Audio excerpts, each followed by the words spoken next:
이제사이트 마감 노트 시작합니다. 안녕하세요. 진행을 맡은 정재은입니다. 안녕하십니까, 조진영입니다. 바이든 사퇴 후 첫 거래일 뉴욕 증시는 상승으로 마감이 됐습니다. 그래, 정치보다는 실적이지 이 부분에 공감하면서 기술주의 반등 돋보이는 상황이었는데요. 그런데 오늘 국장 뚜껑을 열어보니까 미장만큼 잘 가지는 못하는 것 같습니다. 전반적으로 이 선물 시장에서 외국인들의 변심 상당히 눈에 띄는 부분이었죠. 2018년이 자꾸만 떠오릅니다. 미중 무역 분쟁 당시에 수출 데이터도 굉장히 부진했고 그에 따라서 지수도 부진한 모습 이어졌는데요. 전반적으로 정치적인 이슈에서 자유롭지 못한 국장 분위기 이어지고 있습니다. 고민 많으시죠? 이에 대한 전략들 오늘 저희와 함께 세워보도록 하겠습니다. 먼저 거래소 쪽 분위기부터 확인해 보도록 하겠습니다. 뉴욕 증시의 상승 분위기를 이어받아서 강세로 출발한 코스피 시장인데요. 하지만 장 초반의 상승 탄력을 이어가지는 못합니다. 시장이 불안한 모습을 이어가다 보니까 숫자가 확인되는 섹터, 종목에 대한 관심이 이어지고 있는데 수출 잘하고 있는 화장품이라든지 음식료 쪽 오늘 시장 대비 강한 모습 보여주고 있고요. 더불어서 실적주에 대한 관심, 자동차라든지 산업재 섹터 시장 대비 강한 모습 포착되고 있습니다. 이제가 현재 코스피 지수 0.52% 오르고 있고요. 2,778선 지나가고 있습니다. 거래소 쪽 분위기 확인해봤고요. 바로 이어서 코스닥 쪽도 좀 확인해볼까요? 네, 자 코스닥 쪽도 모처럼 오전부터 빨간불이 켜졌습니다. 하지만 코스피와 마찬가지로 시간이 지나면서 상승폭을 조금씩 반납하고 있는데요. 지금 0.5% 정도 상승한 814포인트 지나가고 있습니다. 자, 어제와 반대로 오늘은 외국인과 기관이 사고 개인은 팔고 있는데 자, 그래도 그동안 떨어진 것에 비해서는 조금 반등세가 미미하기는 합니다. 하지만 반도체, 조선 기자재 그리고 자동차 모두 거래가 활발하게 이루어지면서 반등에 대한 기대를 주고 있는데요. 자, 미국 정치의 영향이 우리 시장에도 계속되고 있습니다. 해리스 부통령의 등장으로 또 테마가 여러 가지 요동치고 있는데 자, 이럴 때일수록 투자 기회를 잘 잡아봐야겠죠. 오늘도 저희와 함께 하시면서 투자 인사이트 넓혀가시길 바라겠습니다. D사이트 TV 마감 노트 필기 시작합니다.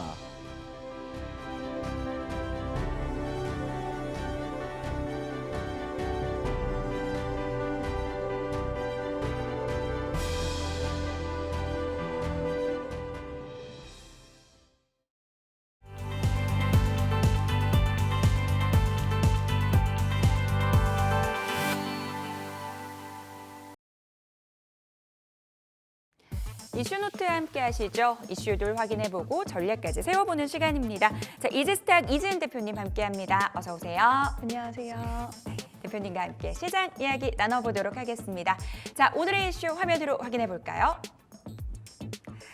여름방학이 시작됐는데 우리 게임주 얘기 나눠보도록 하겠고요.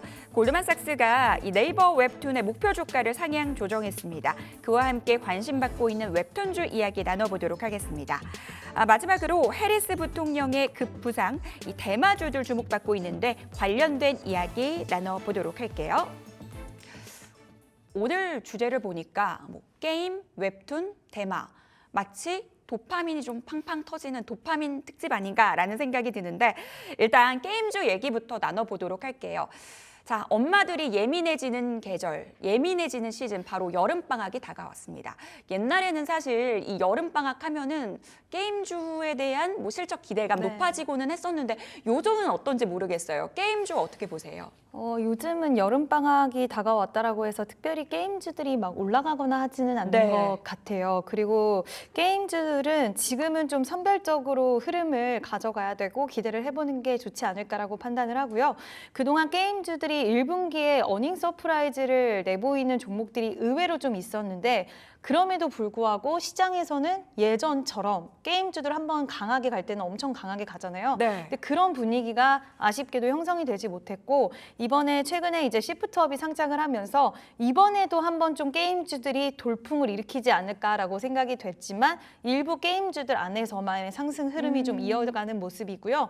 당분간은 이 기조가 좀 이어질 거라고 보고 있고 일단 게임주들이 이렇게 부진했던 이유들은 여러 가지로 좀 압축을 할 수는 있겠지만 첫 번째로는 우리 요즘에 숏폼을 많이 보잖아요. 맞아요. 그래서 숏폼의 시간을 뺏기는 사람들이 많다라고 하더라고요. 그래서 상대적으로 웹툰을 보거나 게임을 하거나 하는 사람들이 네. 웹툰 게임보다는 쇼폼 쪽으로 시간을 할애하는 사람들이 굉장히 많아졌다라는 이런 좀 수치가 나왔고, 또 중국 쪽이, 우리나라가 이제 모바일 게임을 잘 잡고 있었는데 중국 쪽이 모바일 게임 쪽으로 들어오면서 약간은 단순하고 캐주얼한, 그러니까 요즘 현대인 사회가 너무 어렵고 힘들다 보니 맞아요. 이제 쇼폼을 좋아하는 이유도 약간 시간을 그냥 별 생각 없이 볼 수 있잖아요. 심오하지 않은 내용들을 통해서.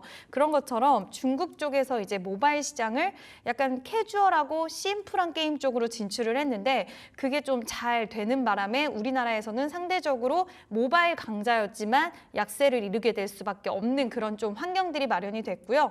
또 인건비라든지 나가는 돈들이 너무 많았다 보니까 게임주들은 실적에 대한 부분들이 그동안 안 좋았어요. 신작 모멘텀도 상대적으로 약했고요. 네. 근데 이제는 좀 우리가 선택과 집중만 잘 한다라고 한다면 그 안에서의 기회를 좀 찾아볼 수 있다라고 저는 생각을 하고 있고요. 그래서 방학이 꼭 모멘텀이 아니라 이제는 뭐 해외 진출에 대한 모멘텀 가지고 있는 기업들, 그리고 비용을 효율적으로 그동안 허리띠 졸라매기 잘한 기업들이 지금 1분기부터 실적으로 보여주고 있기 때문에 그런 기업들 위주로 좀 보시면 좋을 것 같고요. 또 킬러 IP, 딱 이 기업하면 이 게임 딱 네. 떠오르는 회사들이 몇 개 있잖아요. 그런 기업들의 주가 흐름이 최근에도 좀 괜찮았기 때문에 그런 종목들 위주로 보시면 게임주들 전반적으로 이제 게임주의 시대가 왔어요는 아니지만 네. 선택과 집중 안에서는 수익의 기회를 찾아볼 수도 있지 않을까라는 의견을 좀 드리고 싶습니다. 게임주 전체적으로 본다면 호락호락한 시장 환경은 아니다. 그래서 옥석 가리기가 필요하다라는 것 모두가 공감대를 형성하고 있는 것 같습니다. 그러면 우리가 나와 있는 재료들을 잘 체크를 해봐야 될 것 같은데 하반기에 어떤 재료 좀 주목해보면 좋을까요? 일단은 8월 달에 이제 게임스컴이라고 독일에서 이제 3대 게임쇼라고 불리는 게임스컴이 주최가 되는데 네. 거기서 이제 신규 게임 나오기 전에 시연 행사를 하는 기업들이 있습니다. 그러면 만약에 분위기가 좋으면 이제 출시 전까지 그 기대감이 계속 좀 살아있을 수 있기 때문에 일정에 대한 모멘텀이 있다라고 할 수가 있고요. 또 2분기 실적을 잘 내보이는 의외로 실적 괜찮은 기업들이 있을 건데 네. 그 기업들 안에서도 투자 포인트 찾아볼 수 있을 것 같습니다. 또 해외 아까 제가 말씀을 드렸는데 지금 이제 신흥국 중에 인도 시장이 커지고 있어요. 게임 쪽으로. 그러니까 네. 예전에는 이제 인도 하면은 약간은 게임이나 이런 것들은 좀 돈 쓰고 하는 거에는 좀 부담을 느끼는 인구가 많을 거다라는 이미지가 있었지만 요즘엔 많은 인구들이 굉장히 좀 네트워크 쪽으로, 그리고 이런 게임이나 핸드폰 이런 쪽으로 관심도가 엄청 올라간 상황이기 때문에 요즘 신흥 시장이라고 해서 인도 시장을 주목하는 기업들이 많거든요. 그래서 이런 기업들의 침투율이 높아지면 높아질수록 하반기에는 실적도 좋아질 수 있을 거라고 보고요. 그래서 이러한 모멘텀을 갖고 있는 종목들 위주로 좀 선별해서 보시면 좋을 것 같습니다. 여러모로 종목별 차별화가 뚜렷하게 나타나는 최근 게임주들의 흐름입니다. 그래서 종목 더 잘 골라야 될 것 같아요. 어떤 종목 보고 계세요? 저는 일단은 이미 좀 올라와 있긴 한데 그래요? 네, 크래프톤이라는 종목을 좀 보고 있고요. 이제 이번에 신작에 대한 모멘텀도 있는데 4분기에는 다크앤다커 모바일이 나올 거예요. 다크앤다크 모바일이 시연에서 반응이 굉장히 좋았다라고 하더라고요. 그래서 97% 정도가 이 게임 나오면 뭐 구입도 하고 계속 나는 또 해볼 의향이 있다라고 이야기가 했기 때문에 신작에 대한 모멘텀 가지고 있고요. 크래프톤은 해외 매출 쪽으로 비중이 굉장히 높아요. 특히 북미 쪽으로 매출에 대한 그 무게감이 큰데 일단 환율에 대한 효과도 누릴 수가 있고 2분기에도 컨센을 상회할 수 있을 거라는 전망치도 나와주고 있는 상황이라서 전반적으로 좀 모멘텀이 잘 포진이 되어 있고 아까 말씀드린 게임스컴에 대한 일정, 이제 인조이라는 게임이 있는데 이 게임은 올해 나온다라고는 했지만 출시일은 아직 미정이에요. 근데 여기서 시연 행사를 하기 때문에 또 그 반응에 따라서 주가가 추가적인 상승 동력을 가져갈 수 있는 모멘텀도 있기 때문에 뭐 인도 시장에 대한 모멘텀 당연히 있고요. 지금 네. 인도에 배틀그라운드 모바일을 선보였는데 배틀그라운드 인디아 인기가 굉장히 좋다라고 하더라고요. 저도 이제 유일하게 하는 게임이 배틀그라운드였는데 네. 인도 시장에서도 인기가 많다라는 부분까지 해서 굉장히 다른 게임주들보다 최근 상승 흐름도 좋았지만 추가적인 모멘텀을 좀 받고 상승 여력이 더 아직까지는 있지 않나라고 생각이 들어서 크래프톤 탑픽으로 보고 있습니다. 인도 시장, 여기에 뭐 신작 기대감까지 여러 가지 재료들이 포진해 있는 크래프톤 게임주의 탑픽 종목으로 선정을 해주셨습니다. 근데 제가 게임주 쪽은 잘 몰라서 그러는데 보통 다른 섹터들은 뭐 이런 행사가 있으면 그 전에 기대감으로 매수하다가 행사가 딱 시작되고 나면 세론이 시작되잖아요. 게임주는 안 그런가요? 보통 지금까지의 이제 역사적으로 봤을 때는 네. 오히려 시연 행사에서 반응이 좋으면 그 게임이 바로 출시가 되는 게 아니기 때문에 일정들이 좀 많이 남아있는 상황들이 많아요. 그러니까 이게 게임 하다가 뭐 중간에 미스 나면 또 다시 하고 막 하다 보면 1년 있다 출시되는 경우도 있고 딱 결정되는 부분이 아니라서 오히려 기대 감정의 측면으로 유지되는 경향들이 많았고 분위기가 좋았을 때 주가가 상승하는 게 확률적으로 훨씬 높았기 때문에 이번에도 대신 반응이 좋아야겠죠. 네. 반응이 좋다라는 전제하에는 주가가 상승 흐름으로 갈 수 있는 가능성이 훨씬 크다라고 보시면 될 것 같습니다. 8월 게임스컴에서 어떤 업체들이 주목을 받는지 우리가 잘 체크를 해봐야 될 것 같습니다. 바로 이어서 웹툰주 이야기로 넘어가 보도록 하겠습니다. 자, 오늘 시장 안에서 웹툰주들 들썩이고 있습니다. 간밤 뉴욕 증시 안에서 네이버 웹툰의 주가가 급등을 했고 왜 이렇게 오르지 보니까 골드만삭스가 네이버 웹툰의 목표 주가를 엄청나게 높여 잡았더라고요. 거의 현재 주가에서 3배 수준까지 목표가를 받던데 웹툰주는 좀 어떻게 보고 계세요? 일단은 성장하는 시장이라고 보고 있고 네. 사실 웹툰 IP를 가지고 뭐 게임도 출시가 되고 컨텐츠 여러 가지 뭐 드라마, 영화로 제작이 되는 부분들 그리고 이 시장에 대해서 앞으로 더 커질 수 있다라는 부분에 대해서는 의심의 여지는 없지만 지금 미국의 이제 나스닥의 웹툰이 그 네이버 웹툰이 상장했다라는 부분을 우리나라가 그대로 수에 다 가져갈 수 있다라고 보기에는 완벽하긴 좀 힘들 수 있다라고 생각이 드는 게 이제 그 무대로 나가다 보면 우리나라 웹툰만 거기에 걸리는 건 아니잖아요. 네. 다른 나라 IP를 활용을 해서 컨텐츠가 만들어질 수도 있는 거고 그 직접적인 수혜가 우리나라 기업들이 다 가져간다라고 생각하기에는 저는 좀 무리가 있다라고 생각을 하고 있고요. 실제로 오늘 관련된 기업들이 물론 지금 기대감은 아예 사라진 건 아니지만 음봉을 나타내거나 거의 다 윗꼬리, 악성 매물이 굉장히 많기 때문에 악성 네. 매물을 소화하는 과정에서 윗꼬리가 달린 것도 있지만 통상 바닥권에서 정말 대여급 소식이 나오면 악성 매물을 소화하는 게 아니라 그거를 뚫고 올라가는 경우들이 훨씬 많거든요. 근데 오늘 같은 경우에 이런 흐름들이 나온 건 결과론적으로 이제 저도 그렇게 생각하지만 네. 시장 자체에서의 그 생각이 네. 이게 우리나라에 직접적으로 100%의 수혜로 이어질 수 없다라는 구조가 있기 때문에 그 부분을 이해를 하고 아무래도 상승에 있어서는 좀 탄력이 약해지지 않았나라고 보고 있고요. 네. 저도 개인적으로 웹툰 관련된 종목들은 웹툰 수익으로 인해서 막 실적을 잘 찍어내는 기업들이 사실 없다 보니까 시장에서의 신뢰도의 문제, 기업에 대한 그리고 지금 시장이 워낙 불안전하잖아요. 그러다 네. 보니까 올라왔을 때 빨리 지금은 팔고 보자라는 그 색깔이 더 강하지 않나라고 생각이 들어서 시세 연속성에 대해서는 저는 지금 시세 연속성에 기대를 가지고 매수하기보다는 조금 지켜볼 구간이 아닌가라는 이야기를 드리고 싶습니다. 알겠습니다. 네이버 웹툰과 국내 업체들의 연결고리 생각보다 약할 수 있다라는 부분, 단기적인 테마로 바라볼 것이다라는 부분들 말씀 주셨습니다. 그러면은 종목 선별이 정말 중요하다라는 얘기인데 웹툰주 내에서는 보고 계신 종목 있어요? 이왕이면 네. 보려면 이왕이면 강한 종목 보자라고 생각이 들어서 이제 미스터 블루가 오늘 시장에서 거래량 그리고 상승세가 가장 강하게 나타나고 있기 때문에 저는 일단 미스터 블루를 보시는 게 맞다라고 생각이 들고요. 예전에는 MBT, Y랩, 이제 DNC 미디어 이 기업들이 좀 더 강한 모습이 나타나기도 했는데 오늘은 상대적으로 주가 흐름이 좀 약하더라고요. 그래서 좋은 이슈가 나왔을 때 시세를 가장 강하게 받는 종목들이 만약에 시세의 연속성을 가져간다라고 한다면 저는 추가적인 상승도 강하게 나올 거라고 생각이 들어서 이 회사는 이제 웹툰 제작하고 웹툰 IP를 기반으로 해서 미디어 컨텐츠도 제작하는 기업인데요. 일단 뭐 제작도 하고 유통도 하고 그런 기업이라서 만화 쪽으로 출판 사업도 영위하고 있어서 시장에선 좀 그와 관련된 만화는 또 킬러 컨텐츠잖아요. 네. 만화는 또 좋아하시는 분들은 굉장히 매니아층이 두텁기 때문에 만화 관련된 모멘텀 그리고 게임 사업 진출한 부분도 있어요. 오. 그래서 게임 관련주로도 분류가 되기 때문에 게임과 웹툰, 도파민이 많이 나올 수 있는 이 두 가지의 사업을 네. 영위하고 있는 미스터 블루를 지금 시기에서는 좀 보시는 게 맞지 않나라는 의견을 드리고 싶습니다. 게임과 웹툰 두 가지 사업 모두 영위하는 기업입니다. 터지는 도파민만큼 주가도 팡팡 터질 수 있을지 기대해 보겠고요. 오늘 굉장히 거래량 많이 실리면서 주가 급등 나와주고 있는데 앞으로의 흐름도 기대해 보도록 하겠습니다. 자, 바로 이어서 또 대마 관련 종목들 이야기 나눠보도록 할게요. 계속해서 미국 대선 얘기를 하고 있는 것 같습니다. 트럼프 수혜주 찾다가 이제는 해리스 부통령 수혜주를 시장에서 찾고 있는데 대마주들 얘기가 많이 나오고 있어요. 이 효과를 좀 어느 정도로 기대해 볼 수 있을까요?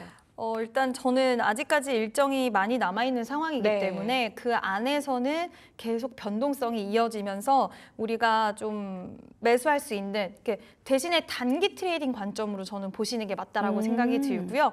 대부분의 종목들이 시총이 굉장히 낮다 보니까 1,000억 언저리 정도예요. 1,000억 네. 좀 넘어가는 그런 가격대를 제시를 하고 있어서 그것도 최근에 올랐기 때문에 시총이 좀 더 몸집이 커진 부분이라서 그 얘기는 곧 변동성이 굉장히 클 수 있다라는 부분인데 변동성이 물론 상승할 때도 굉장히 가볍게 빠르게 올라갈 수 있는 이점이 있지만 내려갈 때도 또 반대로 생각하면 마찬가지일 수 있거든요. 그래서 마리아나 관련된 종목들은 저는 트레이딩 관점으로 내가 단기적으로 수급의 이동에 대한 부분들을 빨리 판단할 수 있는 투자자다 하시는 분들 위주로 매매하시면 좋을 것 같고요. 근데 일정이 남아있기 때문에 그 안에서의 투자 기회는 여러 번 줄 거라고 판단이 되는데 네. 특히 이제 아직 확정은 아니지만 해리스 부통령 같은 경우엔 마리아나 합법화 추진에 대해서 좀 강력하게 주장을 하고 있어요.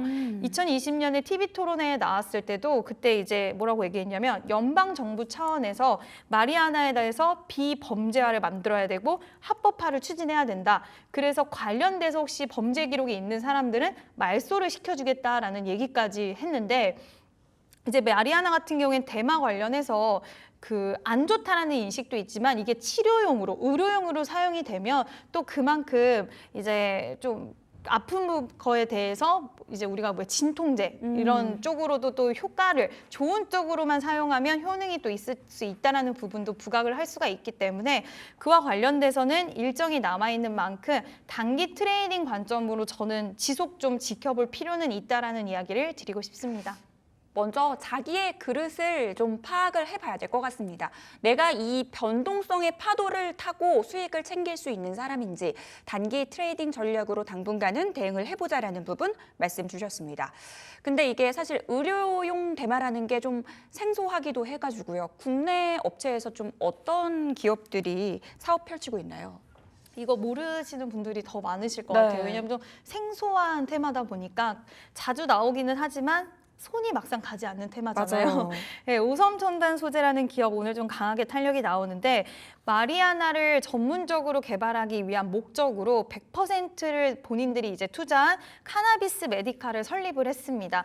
그래서 키스트와 함께 이제 의료용 대마를 연구를 하고 있고요. 화일약품도 오늘 뒤따라서 좀 강한 시세를 내보이고 있는데 이 카나비스 메디칼의 지분의 49%를 보유하고 있어서 관련주로 분류가 되고요.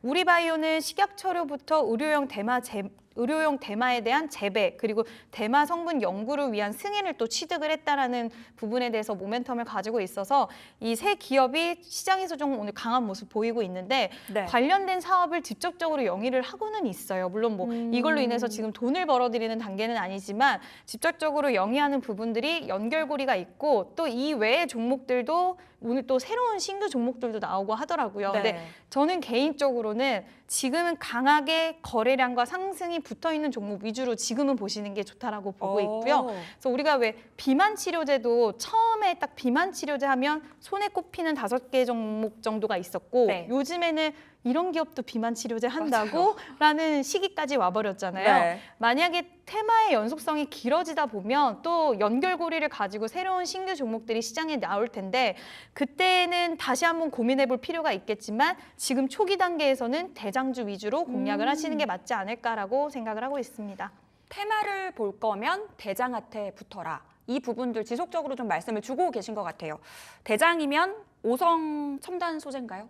네, 일단은 네. 무선첨단 소재를 네. 지금은 보시는 게 좋지 않을까라고 생각을 들고요. 대장주를 봐야지 또 이 테마가 어떻게 흐름을 가지고 가는지도 지켜볼 수가 있기 때문에 일단 5성 첨단 소재를 지금 오늘 따라잡으셨으면 좋겠다라는 이야기가 아니라 네. 지금 이제 앞으로의 흐름 보면서 눌림이 나오거나 쉬어가는 구간, 그리고 해리스 부통령이 진짜 이제 나오게 된다라고 했을 때 뭐 지지율에 대한 부분 이런 것들도 다 같이 체크를 하시면서 여러 가지 두루두루 보시면서 투자의 기회를 찾아가실 수 있는 거고요. 또 아까도 말씀드렸지만 시총이 작은 만큼 변동성이 커질 수 있기 때문에 비중 조절에 대한 내가 대응할 수 있는 정도의 비중으로만 매매하시는 게 좋다라는 의견도 함께 드리고 싶습니다. 네, 알겠습니다. 5성 첨단 소재에 대한 부분들 투자의 유의 사항까지 짚어주셨습니다. 자, 오늘 이슈노트 이지은 대표님과는 여기서 인사 나누겠습니다. 도움 말씀 감사합니다.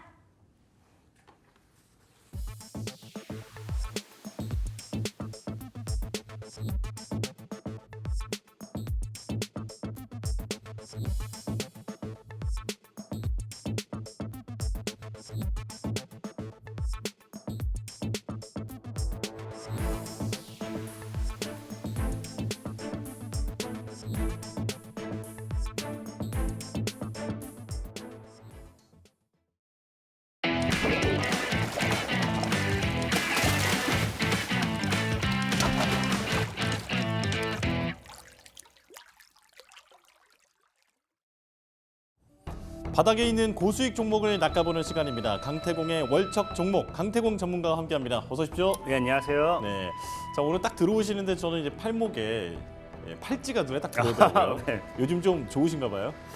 늘 말했죠. 저는 늘 좋아요. 아, 제 그래요? 인생에 한 번도 안 좋았던 적도 없고요. 늘 예. 말했지만 주식이라는 게 올라가면은 이제 팔 수 있는 기회니까 좋은 거고요. 빠진다고 하면은 저가에 살 수 있는 기회니까 좋은 거고요. 예. 우리 뭐 그런 거 있잖아요. 리셀러 분들 이제 좀 더 싸게 어떻게든 사가지고 비싸게 되파는 되팔이라고 표현을 합니다. 주식도 그래요. 주식도 많은 분들이 자꾸 막 어려워하는 게 그냥 쌀 때 사고 비쌀 때 팔고 이거를 명시하면 되는데 그럼 만약에 시청자 여러분들이 저처럼 이런 거 잘한다고 하면은 사실 이것도 그냥 그 하나 정도는 이거 뭔지 알죠? 이게 그 우리가 이 옷 같은 거 입을 때도 딱 여기 그 하나 튀는 거 그렇죠. 그런 느낌이라고 보시면 되지 충분히 얼마든지 다 하실 수 있습니다. 좋습니다. 자, 우리 시청자 여러분께도 이런 팔찌 같은 네. 소중한 그 인사이트를 좀 알려주시길 바라면서 오늘도 기분 좋게 시작해 보겠습니다. 자, 첫 번째 키워드부터 보여주시죠.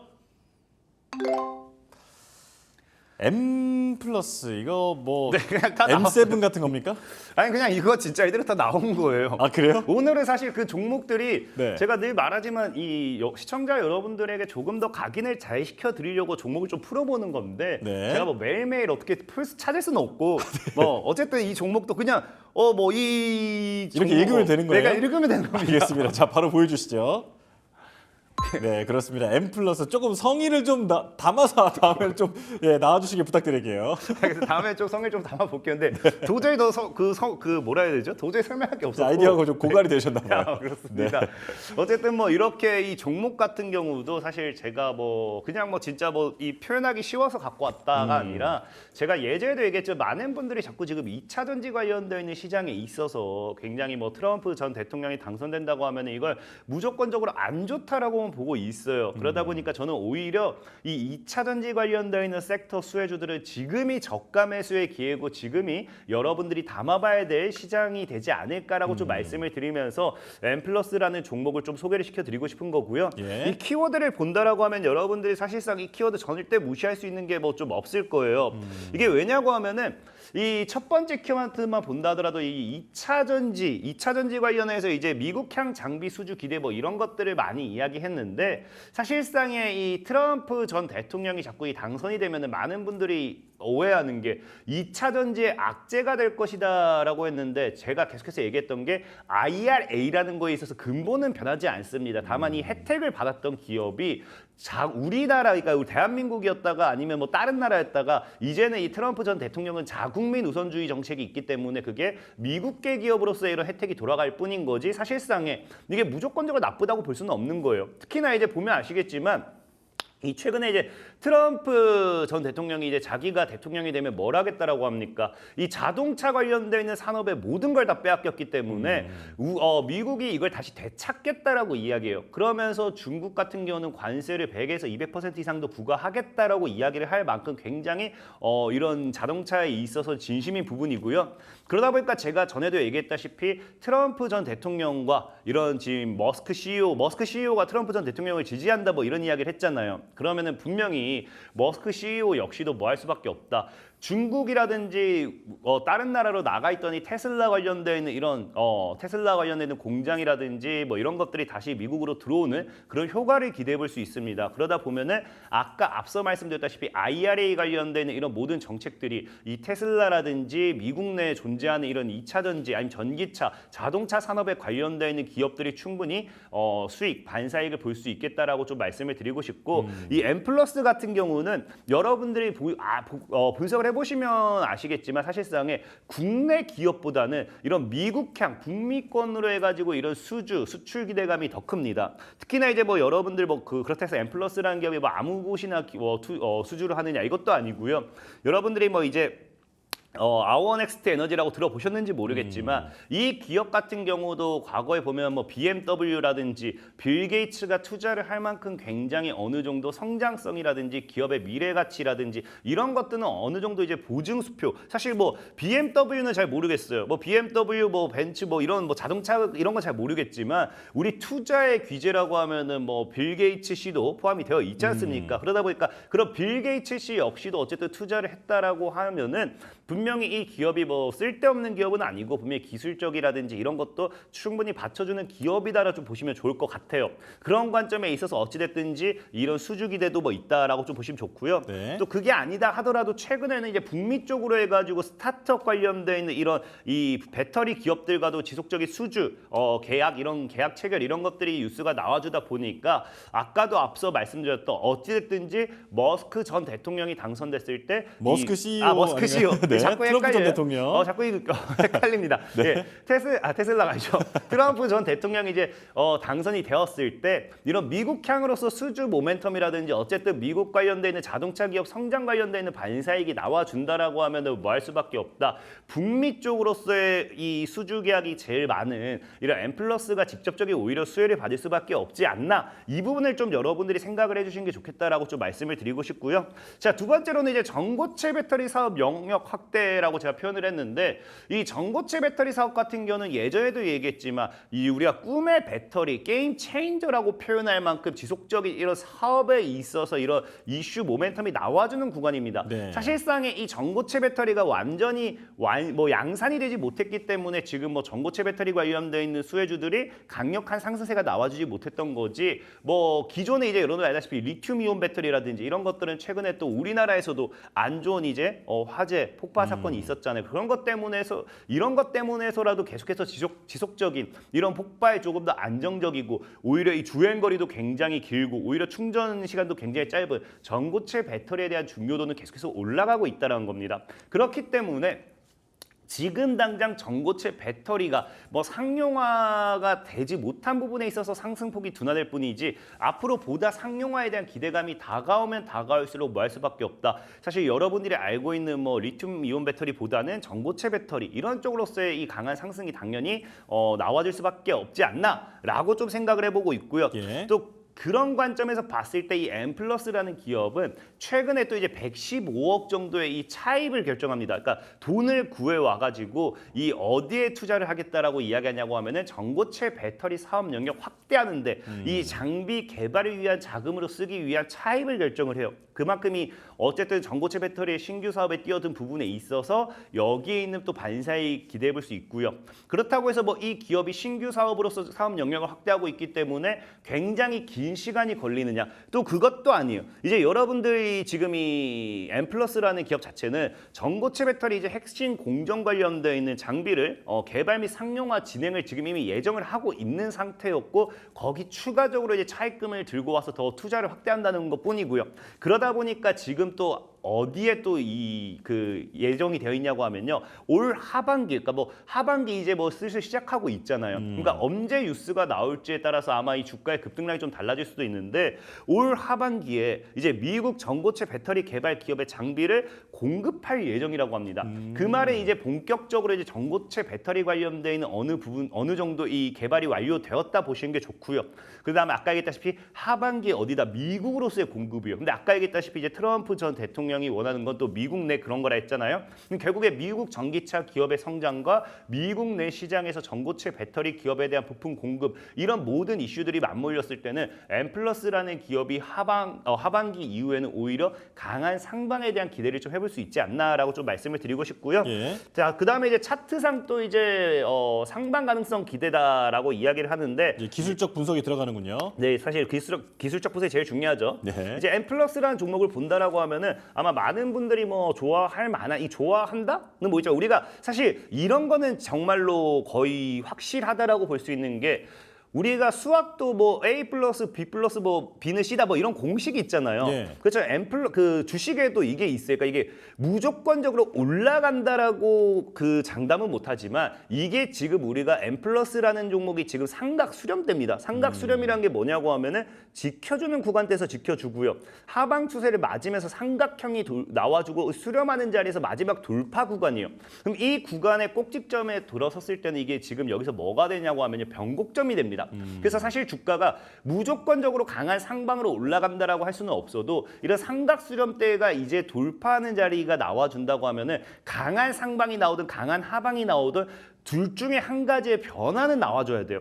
그만큼 중요한 자리예요. 그러다 보니까 뭐 하방이 나와준다고 하면 제가 저희도 얘기했지만 가야 될 자리에서 못 간다. 그럼 보내주면 됩니다. 하방이 나와준다고 하면 보내주면 되는 거고요. 강한 상방이 나와준다고 하면 그만큼 시세 차익을 높게 보고 나오면 되는 거예요. 그러다 보니까 엠플러스라는 종목도 지금 자리에서 뭐 보수적으로 본다라고 하면은 뭐 11,500원 정도 지금 500 정도대를 지금 저항으로 막고 있어서 한 10,000원 정도까지 사실 열어두면서 11,500원 이하에서는 여러분들이 좀 여유롭게 분할 매수 포지션을 좀 취하셔도 괜찮고요. 네. 자, 목표 가격 같은 경우는 지금 자리에서 본다고 하면은 사실 신고가까지 노려봐도 괜찮겠지만 지금 당장 저항이 22,500원 정도 형성이 되어 있어요. 그래서 22,500원대를 저항대로 보시면서 9,000원대를 지키면 손절 가격 9,000원대로 보시면서 홀딩하시면은 충분히 M+라는 종목 강한 상방으로서의 시세 차익을 노려보실 수 있지 않나라고 좀 말씀을 드리면서 오늘 종목 소개 마무리 짓도록 하겠습니다. 예, 아직 하나 남았어요. 네.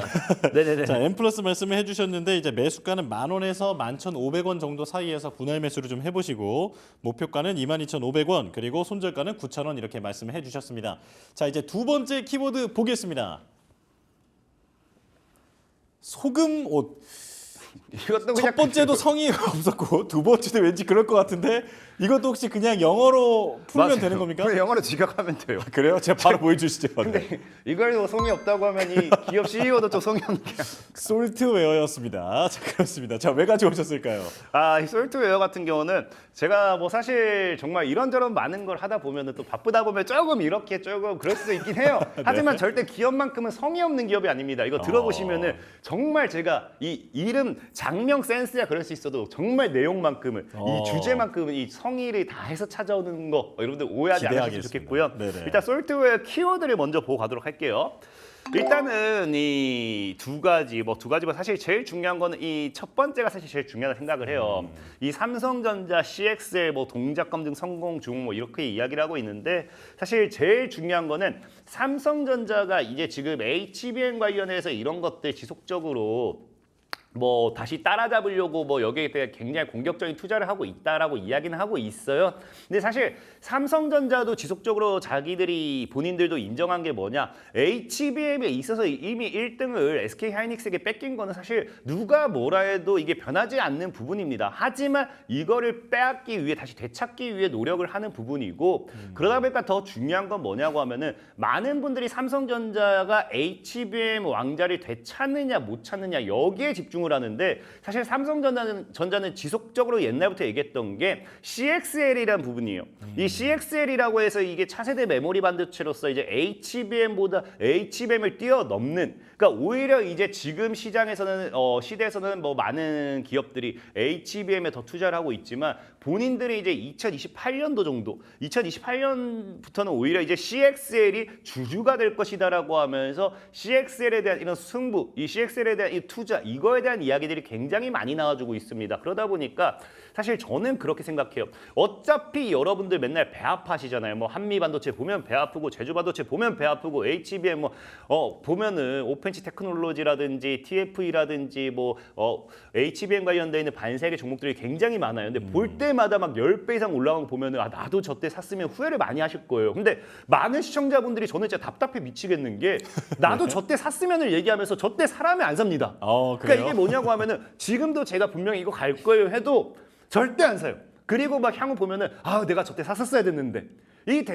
우리 사람은 그자면 실수를 똑같은 실수를 반복한다고 하는데 그거는 이제 좀 적당히 도 될 것 같아요. 그래서 그런 관점에서 봤을 때 사실 HBM과 이 지금 시장에서는 더 센 건 맞습니다만은 삼성전자가 CXL에 대한 이런 부분을 HM보다 더 큰 시장 규모 성장성을 바라보면서 여기에 승부수를 내건 이상 사실 HBM은 어차피 놓친 걸 인정해줘야 돼요. 많은 분들이 오해하는 게 내가 인정을 해야지만 성장합니다. 여러분들 돈 못 벌었어요. 여러분들 실패했습니다. 돈 못 벌었으면 뭐 해야 돼요? 이제는 성공하기 위한 매매를 해야 되고요. 이제는 올라갈 만한 종목을 사야 되고 그럼 내가 이전에 못 샀던 거, 욕심 부렸던 거 모두 다 인정하고 내려놓고 이제 뭐 하자? 삼성전자가 후속으로 준비하고 있는 CXL에 대한 투자를 오히려 해보자라는 거죠. 그런 관점에서 봤을 때 이제 이 솔트웨어는 사실 삼성전자에 대한 직접적인 수혜라기보다는 이 CXL로 본다라고 하면은 사실 이 삼성전자가 이제 레드햇이라는 기업과 이제 같이 메모리 동작 검증한다든지 이런 것들을 지속적으로 많이 하고 있어요. 그래서 이 CXL 관련되어 있는 반사익 수혜주를 여러분이 찾아본다라고 하면은 그렇기 때문에 삼성전자 엮이는 게 아니라 레드햇이라는 기업과 많이 엮이게 됩니다. 그런 관점에서 봤을 때 솔트웨어라는 기업은 이 레드햇과 이 기술 제휴 협약을 맺으면서 여기 관련되어 있는 과거의 CXL 관련되어 있는 모멘텀 이슈들이 나왔을 때마다 뭐했다? 관련 수혜주로서 강한 상승을 가져왔던 게 유일하게 이 종목이었다는 거예요. 그렇기 때문에 사실 얼마나 앞으로 더 상승할지는 저는 그렇게 생각해요. 나중에 차트를 보고 또 설명을 드리겠지만 이 종목은 저는 개인적으로 여러분들이 잘 들고 있었을 때 향후 못해도 5배, 6배가 올라가도 전혀 이상한 종목이 아니다라고 좀 설명을 드리고 싶고요. 자, 그리고 두 번째로는 이제 이 아마존 웹 서비스 국내 데이터 센터 건설 이런 이야기는 사실 과거부터 있었던 얘기예요. 과거부터 이미 얘기를 했던 부분이고 5조 규모 이런 얘기도 많았는데 일단은 이 솔트웨어 같은 경우가 이제 어쨌든 이 국내 대표적으로 이제 아마존 웹 서비스와 함께 이제 대표적인 파트너사로 좀 많이 알려져 있습니다. 많이 알려져 있는데 여러분들도 알다시피 최근에 지속적으로 이슈가 됐던 게 AI와 함께 전력 수요, 전력 부족, 구리 가격 이런 것들이 지속적으로 상승할 수 있었던 이유가 뭐냐고 하면은 이 데이터 센터 때문인 거예요. 여러분들 알다시피 이제 AI 시대가 다가오면 다가올수록 옛날에는 사실 우리가 뭐라 표현했냐고 하면요. 이 AI 시대가 아닌 그냥 지금과 같은 시대 때는 이 정보를 저장하는 클라우드 서비스의 그 시대, 클라우드 역에 대한 시장 규모가 굉장히 커질 거다라고 이야기했는데 이제는 AI가 되면서 뭐가 됩니까? 말 그대로 데이터로 그냥 바뀌어버리죠. 그러면서 앞으로의 성장성이 이 데이터 센터에 대한 이런 강력한 성장 기대를 많이 하게 돼요. 그러다 보니까 여기에 있어서 여러분들도 알다시피 아까도 아까 얘기했던 전력 부족 현상이라든지 구리 이런 것들 지속적인 이슈가 되면서 심지어 이 데이터 센터와 함께 SMR 원전까지 엮이는 것까지 확인해 보실 수 있었죠. 자, 그러다 보니까 어쨌든 이런 과정에서 봤을 때 이 아마존이라는 기업이 이게 사실 진짜 거짓말이다라는 사실 말도 있어요. 향후는 그냥 던지는 말이다라는 말도 있는데 어쨌든 과거에 이야기했던 게 뭘 이야기하냐고 하면요. 15년 동안요. 이제 1,500억 달러에 대한 규모를 이제 투자를 이야기를 했던 만큼 정말로 앞으로의 이 시장 규모에 있어서 많은 성장성을 우리가 기대해 볼 수 있다는 거겠죠. 그러다 보니까 유일하게 국내 유일 대표 파트너사다. 이런 거는 사실 여러분들이 명심하셔야 되는 게 아까도 얘기했지만 이 CXL에 있어서도 사실 유일하게였습니다. 그다음에 아마존 웹 서비스 파트너사로도 유일입니다. 그러니까 이게 주식시장에서 개인들도 그렇고요. 주가를 올리는 특정 누구도 그렇고 제일 좋아하는 이 단어가 세계 최초, 국내 유일. 이 두 개는 여러분들이 무시하면 안 된다는 거예요. 그래서 이 두 가지를 봤을 때는 충분히 상승에 대한 모멘텀을 기대해 볼 수 있다 말씀드리고 싶고 제가 예전에도 말씀드렸지만 이거는 그냥 외우셔야 돼요. 이것도 수학 공식입니다. 그러니까 이거를 사실 기간에 대한 장담을 못한 게 뭐냐고 하면요. 이 솔트웨어라는 종목의 차트를 볼게요.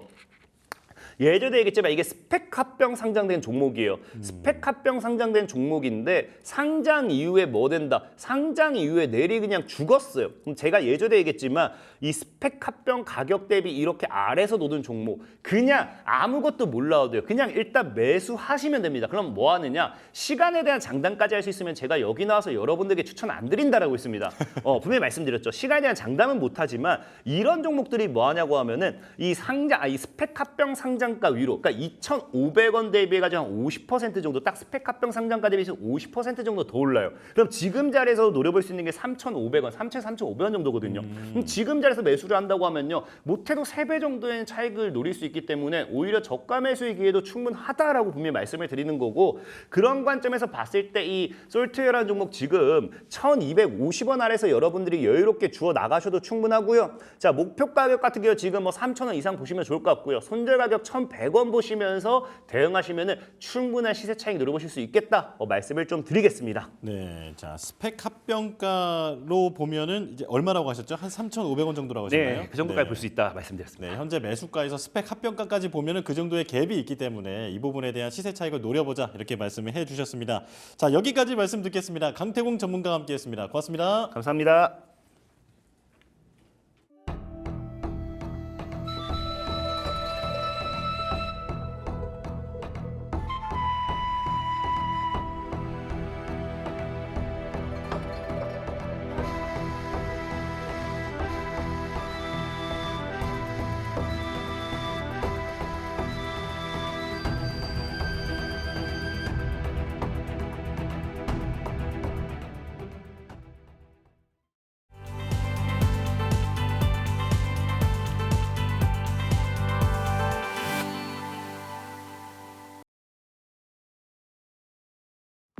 증권사 리포트를 통해 투자 인사이트를 넓혀보는 시간입니다. 역발상 투자 독립리서치 P&J 손창현 팀장과 함께하겠습니다. 어서 오십시오. 네, 안녕하십니까? 네, 자, 첫 번째 리포트 바로 열어보겠습니다.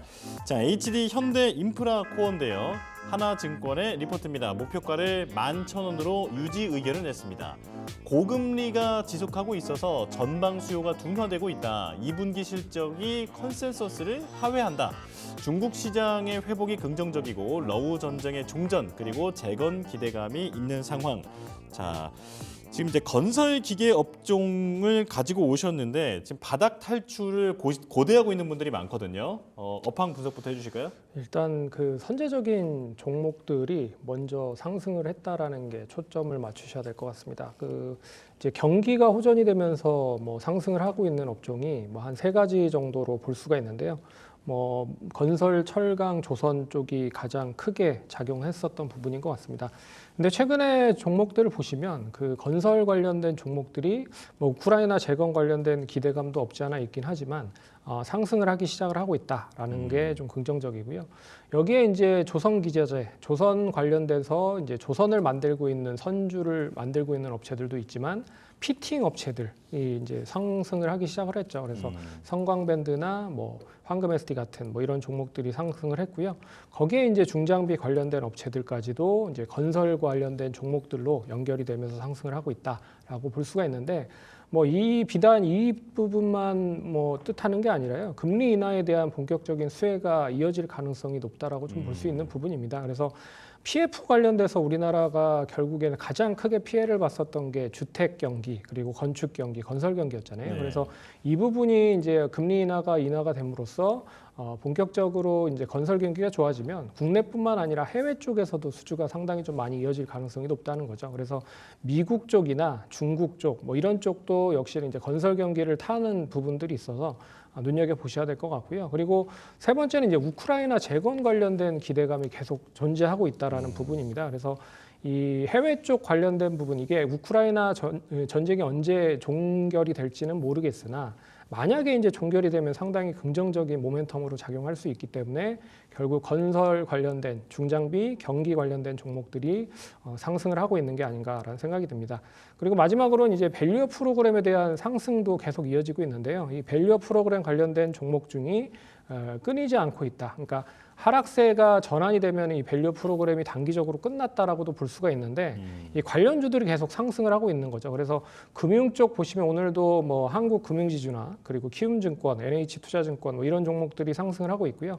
여기에 이제 뭐 은행 보험 쪽도 상승을 하고 있는 것도 좀 특징적인 부분입니다. 그리고 최근에 이제 자동차 관련주들도 계속적으로 상승을 하고 있는 상황에서 최근 몇 주간은 이제 조정이 나왔습니다. 하지만 오늘 다시 이제 상승을 하면서 역시 이제 밸류 프로그램 관련된 부분의 종목들이 끝나지 않은 그런 흐름들을 보이고 있다라고 보고 있어서 이게 이제 건설 경기 기계 관련된 종목으로 연결이 되면 관련주들에 대한 움직임이 이제 바닥을 찍고 올라가겠다라고 말씀드릴 수 있을 것 같아서 오늘 HD 현대인프라코어도 이런 쪽에 대한 뷰로 좀 보셔야 될 필요가 있다라고 말씀드리겠습니다. 네, 지금 당장 뭔가 빵빵 터지고 있는 건 아니지만 설명을 들어보면 앞으로 이제 수혜가 될 만한 그런 여러 가지 이슈들이 남아 있는 것 같은데요. 자, 그럼 리포트 좀 자세히 설명해 주실까요?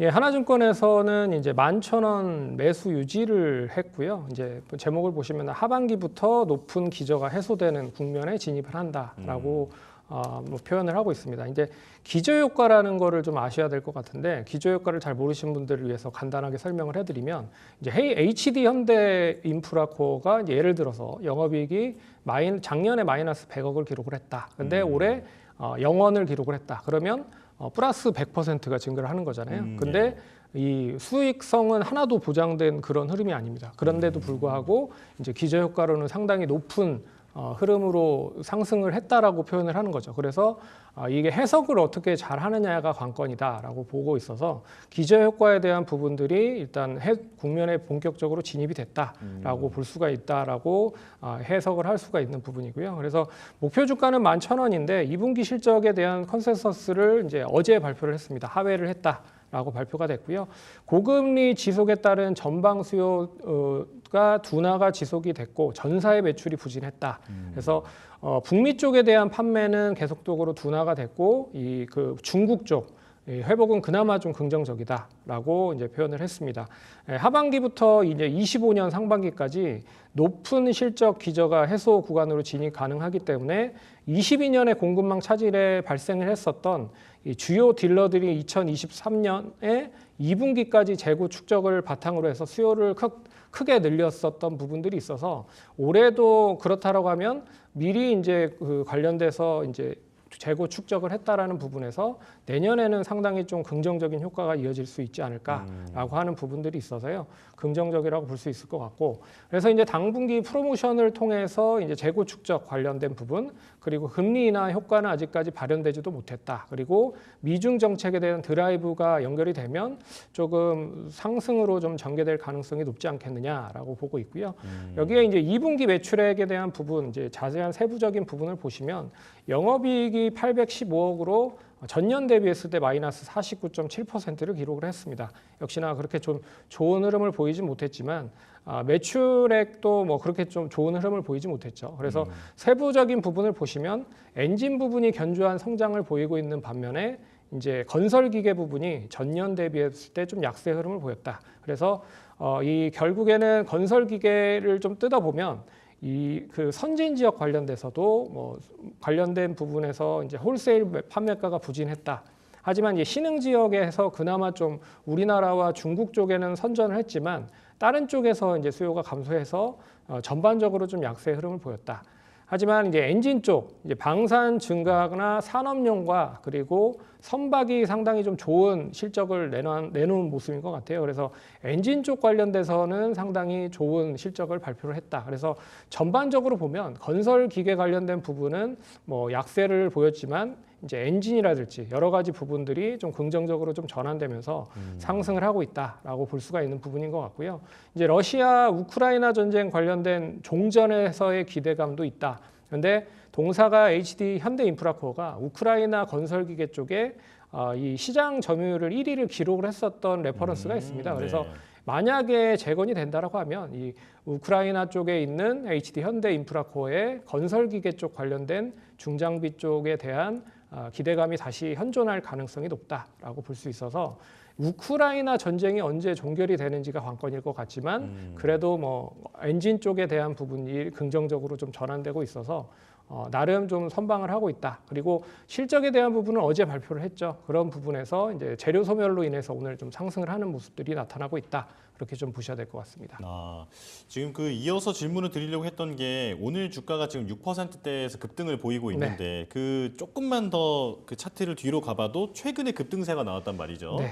요게 지금 왜 오르고 있는 건지 좀 설명을 해주시면 좋을 것 같아요. 이제 그동안에 뭐 실적이 별로 좋지 않을 거라고 생각을 했는데 생각보다 뚜껑을 열어보니 뭐 생각보다 나 그렇게 나쁘지 않네? 라고 이제 컨센서스보다 하회하지만 생각보다 그렇죠. 괜찮다. 그렇죠. 예. 그래서 생각보다는 괜찮네라고 하는 투자자들이 더 많은 것 같습니다. 그리고 HD 그룹 쪽의 종목들을 보시면 전반적으로 HD 인프라코어뿐만 아니라 HD 현대 건설기계도 그렇고요, HD 일렉트로닉도 그렇고 상당히 좀 좋은 흐름을 보이고 있는 종목들이 계속 이어지고 있는 종목들이 많아요. 그래서 그런 부분들이 가장 크게 작용을 한 게 아닌가라고 보고 있고, 오늘의 상승은 전반적으로 아까 방금 얘기를 해드렸지만 이 재료 소멸, 2분기 실적에 대한 생각보다 나쁘지 않은 실적을 발표를 했네, 생각보다. 그런 부분에서 좀 매수가 유입이 됐다라고 좀 볼 수가 있을 것 같습니다. 예. 바닥이라고 보고 있는 것 같습니다, 시장은. 자, 그렇다면 리포트에는 없는 추가 투자 포인트도 알려주시죠. 예, 최근에 이제 다양한 그룹들이 로봇 관련돼서 투자를 상당히 좀 많이 하고 있어요. 예. 그래서 두산그룹이 최근에 이제 두산밥켓과 두산로보틱스 합병 관련된 공시를 낸 바 있습니다. 근데 두산밥켓이 한 1조 4천억 정도 영업이익을 기록을 하고 있는데 두산로보틱스는 적자 기업이거든요. 맞아요. 근데 두산로보틱스 밑에 두산밥켓을 플러스로 합병을 한다라는 뜻으로 볼 수가 있어서 이게 결국에는 로봇 쪽에 힘을 좀 실어줄 수 있지 않겠느냐라고 하는 부분들이 있는 점입니다. HD 그룹도 마찬가지인 것 같아요. 그래서 HD 현대 인프라코어가 역시 중장비를 만들고 있긴 하지만 여러 가지 뭐 협동 로봇이라든지 여러 가지 중장비 로봇에 대한 이슈가 이어질 가능성이 높다. 그리고 사업을 전개할 가능성이 높다라고 하는 부분이 좀 긍정적이라고 볼 수 있을 것 같고요. HD 한국 조선해양도 역시 그런 거를 바탕으로 해서 자율주행 선박을 최근에 좀 많이 이제 개발을 하고 있는 것으로 알고 있습니다. 그런 부분으로 좀 연계를 해서 보시면 좋을 것 같다. 그리고 이미 현대차도 얼마 전에 이제 보스턴 다이나믹스라고 하는 이제 로봇 관련된 회사를 인수를 했죠. 그리고 삼성전자도 이 레인보우 로보틱스라고 하는 지분 투자를 하면서 이 로봇 시장에 이제 들어가면서 본격적으로 로봇 관련된 시장이 좀 열리는 그런 거를 선반영하는 부분들이 아닐까라고 보고 있어서 대기업들이 로봇 시장에 침투를 하고 있다라고 하는 거는 HD그룹에서도 좀 관심 있게 보셔야 되는 그런 대목이 아닐까라고 말씀드리겠습니다. 네, 이 중장비를 바탕으로 로봇을 만든다면 충분한 사업성이 있을 것 같다, 이런 생각이 저도 드는데요. 자, 로봇 관련주, 로봇 관심에 대해서도 현대 인프라 코어가 지금 소외되지 않고 있다. 이 부분을 기억을 하셔야 될 것 같습니다. 자, 그리고 목표가가 11,000원인데 지금은 8,900원 정도거든요. 달성 가능할까요? 충분히 가능할 수 있다라고 말씀드릴 수 있을 것 같아요. 이게 가격이 뭐 터무니없다라고 하면은 뭐 얘기를 할 수가 있는데 말씀을 드릴 수가 있는데 근데 터무니없지 않은 가격은 아닙니다. 그래서 목표가 11,000원이 올해 기준으로 보면 PER이 한 10배 정도 수준이고요. PBR이 1.1배 수준입니다. 그러면 그렇게 높은 것도 그렇게 또 낮은 것도 아닌 부분이지만 그래도 낮은 거에 좀 속하다라고 말씀을 드릴 수 있어서 괜찮은 그런 목표가를 제시했다라고 말씀드릴 수 있을 것 같고요. 차트를 보시면 결론적으로 지금 이제 바닥권에서 상승을 하고 있는 상황이고 오늘 거래량이 좀 실린 흐름이잖아요. 그래서 단기적으로 9,000원을 안착을 하면 1차적으로는 한 10,000원 선까지 상승을 할 수 있다라고 말씀드릴 수 있을 것 같습니다. 1차적인 목표가가 10,000원 선. 지난번에 이제 지지를 받았던 선이 10,000원 정도 선이에요. 그래서 10,000원 정도 선까지는 상승을 할 수 있을 것 같고 10,000원 상승에 대한 안착을 하면 결국 목표가까지는 그렇게 크게 무리 없이 움직일 수 있지 않을까 그렇게 좀 말씀드리겠습니다. 근데 또 많이 오르다 보니까 약간 또 겁도 나거든요. 네. 오늘 들어가도 되는 걸까요? 거래량이 증가가 됐다라는 것 자체는 누가 이제 바닥권에서 매수를 하는 주체가 상당히 많아지고 있다라는 뜻으로 볼 수가 있고, 그리고 이제 저항선으로 계속 작용을 했었던 9,000원 선을 돌파하는 시점이 오늘 나왔다라는 게 의미가 있다라고 볼 수 있어서 제가 보는 입장에서는 뭐 분할적으로 접근을 하시면 충분히 단기적인 시세로 뭐 접근을 할 수 있지 않을까 그렇게 좀 말씀드리겠습니다. 네, 조심스럽지만 나쁘지 않은 자리 같다. 네, 네. 이렇게 정리해 보겠습니다. 자, 두 번째 리포트 바로 열어보겠습니다. 자, 이번엔 HK 이노엔인데요. 5만 5천 원의 목표가가 나왔습니다. 2분기 실적 컨센서스 대비 소폭 상회 전망, IM 바이오로직스, IMB102 기술 이전, 소화성 궤양 치료제 K캡 견조한 성장세, 경쟁사 확장 따른 점유율 하락 우려가 과도하다. 지금 이런 내용이 리포트에 담겨 있다고 하는데 지금 사실 제약 바이오 쪽이 요즘에 큰 주목을 받고는 있지만 비만 치료제로만 좀 관심을 받고 있는 것 같아요. 이 바이오 쪽 전체적으로 비만 치료제가 아니다 하더라도 좀 관심을 가질 만한 영역일까요? 근데 요새는 가장 핫한 게 비만 치료제라고 좀 볼 수 있어서 비만 치료제에 대한 부분을 좀 관심 있게 보셔야 될 필요가 있지 않을까라고 해서 간단하게 좀 설명을 해드릴게요. 비만 치료제. 그래서 노보노디스크가의 싹센다라고 하는 특허가 완료되는데 이 싹센다라고 하는 게 GLP-1 그러니까 유사체로 만드는 거거든요. 이제 GLP-1 유사체가 뭐냐면 이제 글루카곤 유사 펩타이드라고 해서 이 췌장의 베타 세포를 자극을 해서 인슐린을 분비를 하고요. 인슐린을 분비를 촉진한 다음에 글루카곤을 억제를 하는 부분들을 혈당으로 조절을 하는 부분입니다. 그래서 이게 뭐 이런 이제 GLP-1 유사체에 대한 부분으로 개발을 한다거나 그리고 이 비만 치료제를 만들고 있다라고 하는 업체들이 상당히 좀 많이 국내 쪽에 이제 포진을 하고 있는 상황인 거죠. 그래서 결국에는 이제 시장성이 뒷받침이 되고 미국에서 엄청난 지금 이 비만 치료제 판매성이 확보되어 있는 상황이기 때문에 국내 쪽에서도 그런 부분에서 상승을 많이 하고 있다라고 보시면 될 것 같아요. 그래서 실적보다는 기대감이 먼저 선반영이 되면서 상승을 하고 있기 때문에 이 관련된 종목들을 좀 유사하게 잘 보시면 시가총액이 큰 종목보다는 적은 종목이 변동성이 상당히 큽니다. 그래서 오늘도 보시면 아시겠지만 뭐 대봉 LS 그리고 인벤티지랩 뭐 그리고 뭐 대화제약 한국 BNC 뭐 이런 종목들이 상승을 하는데 이런 종목들이 기본적으로 시가총액이 상당히 적은 업체들이에요. 그래서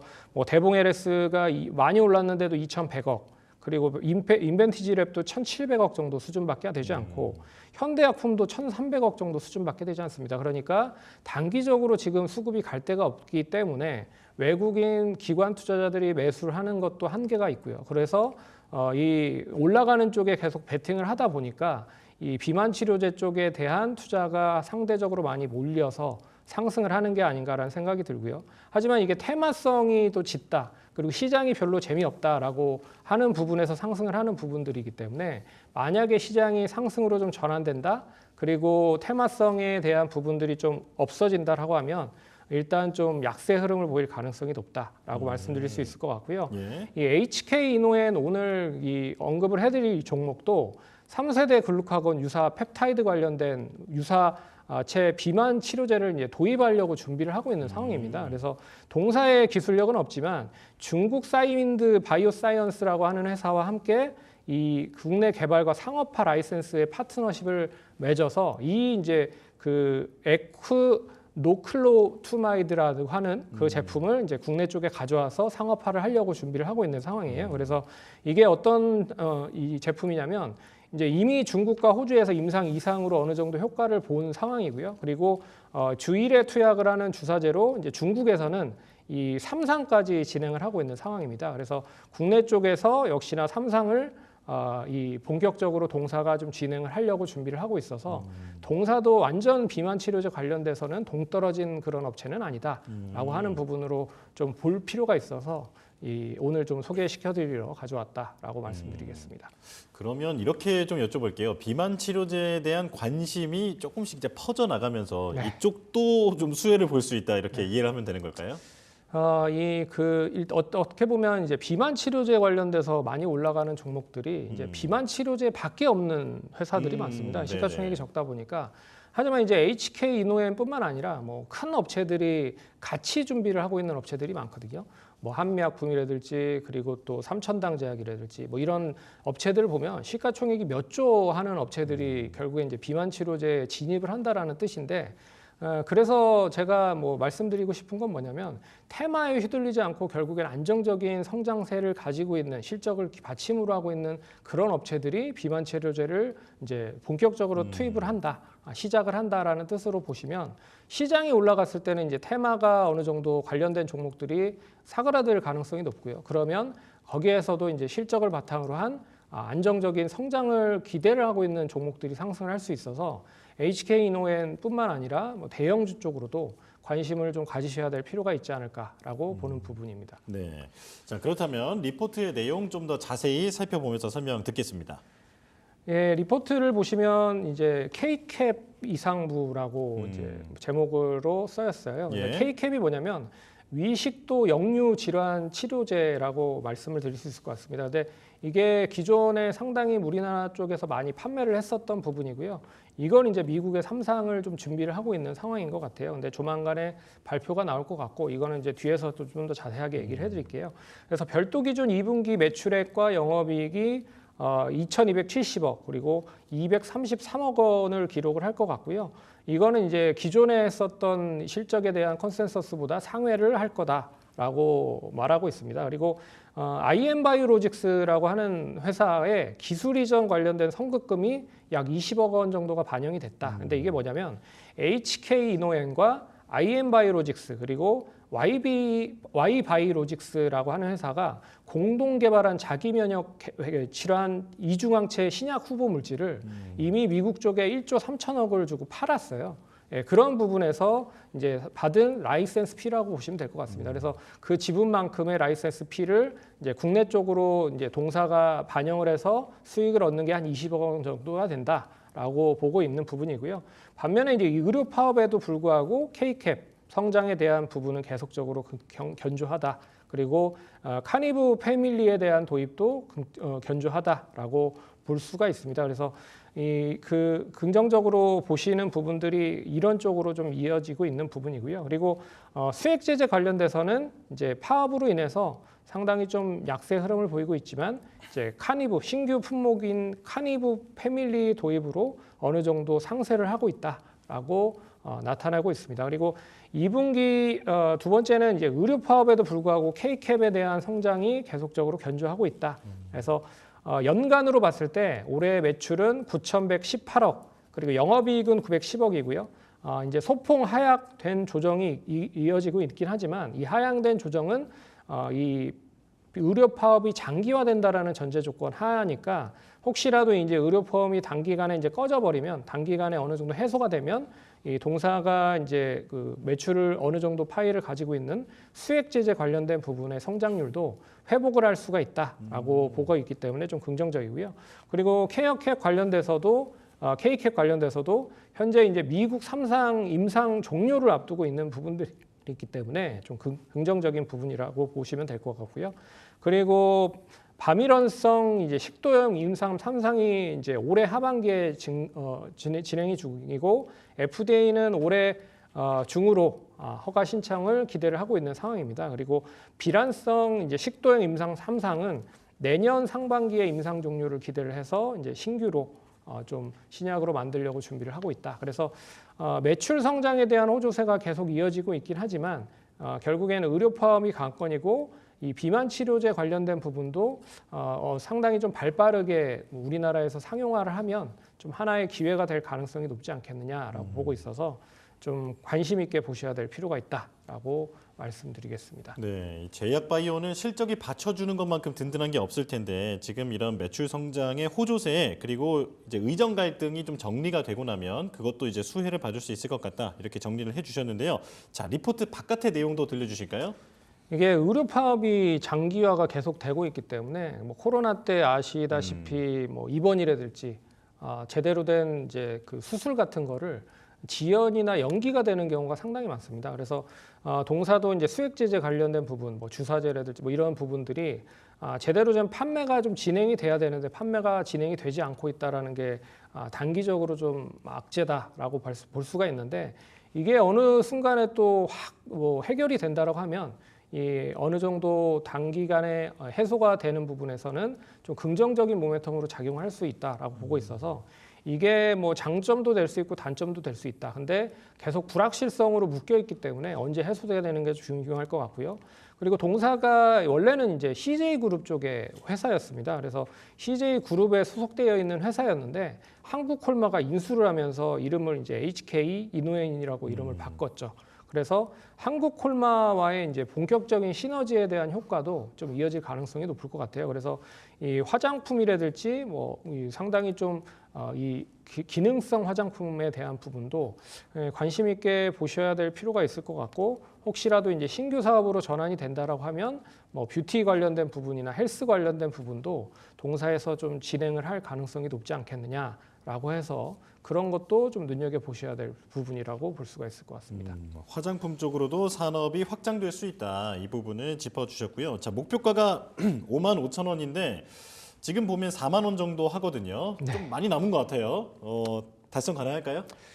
이게 제가 봤을 때는 PBR이 거의 자산 가치 정도 수준, 그러니까 자산 가치가 그나마 좀 나름 괜찮은 업체이기 때문에 뭐 긍정적이다라고 말씀드릴 수 있을 것 같습니다.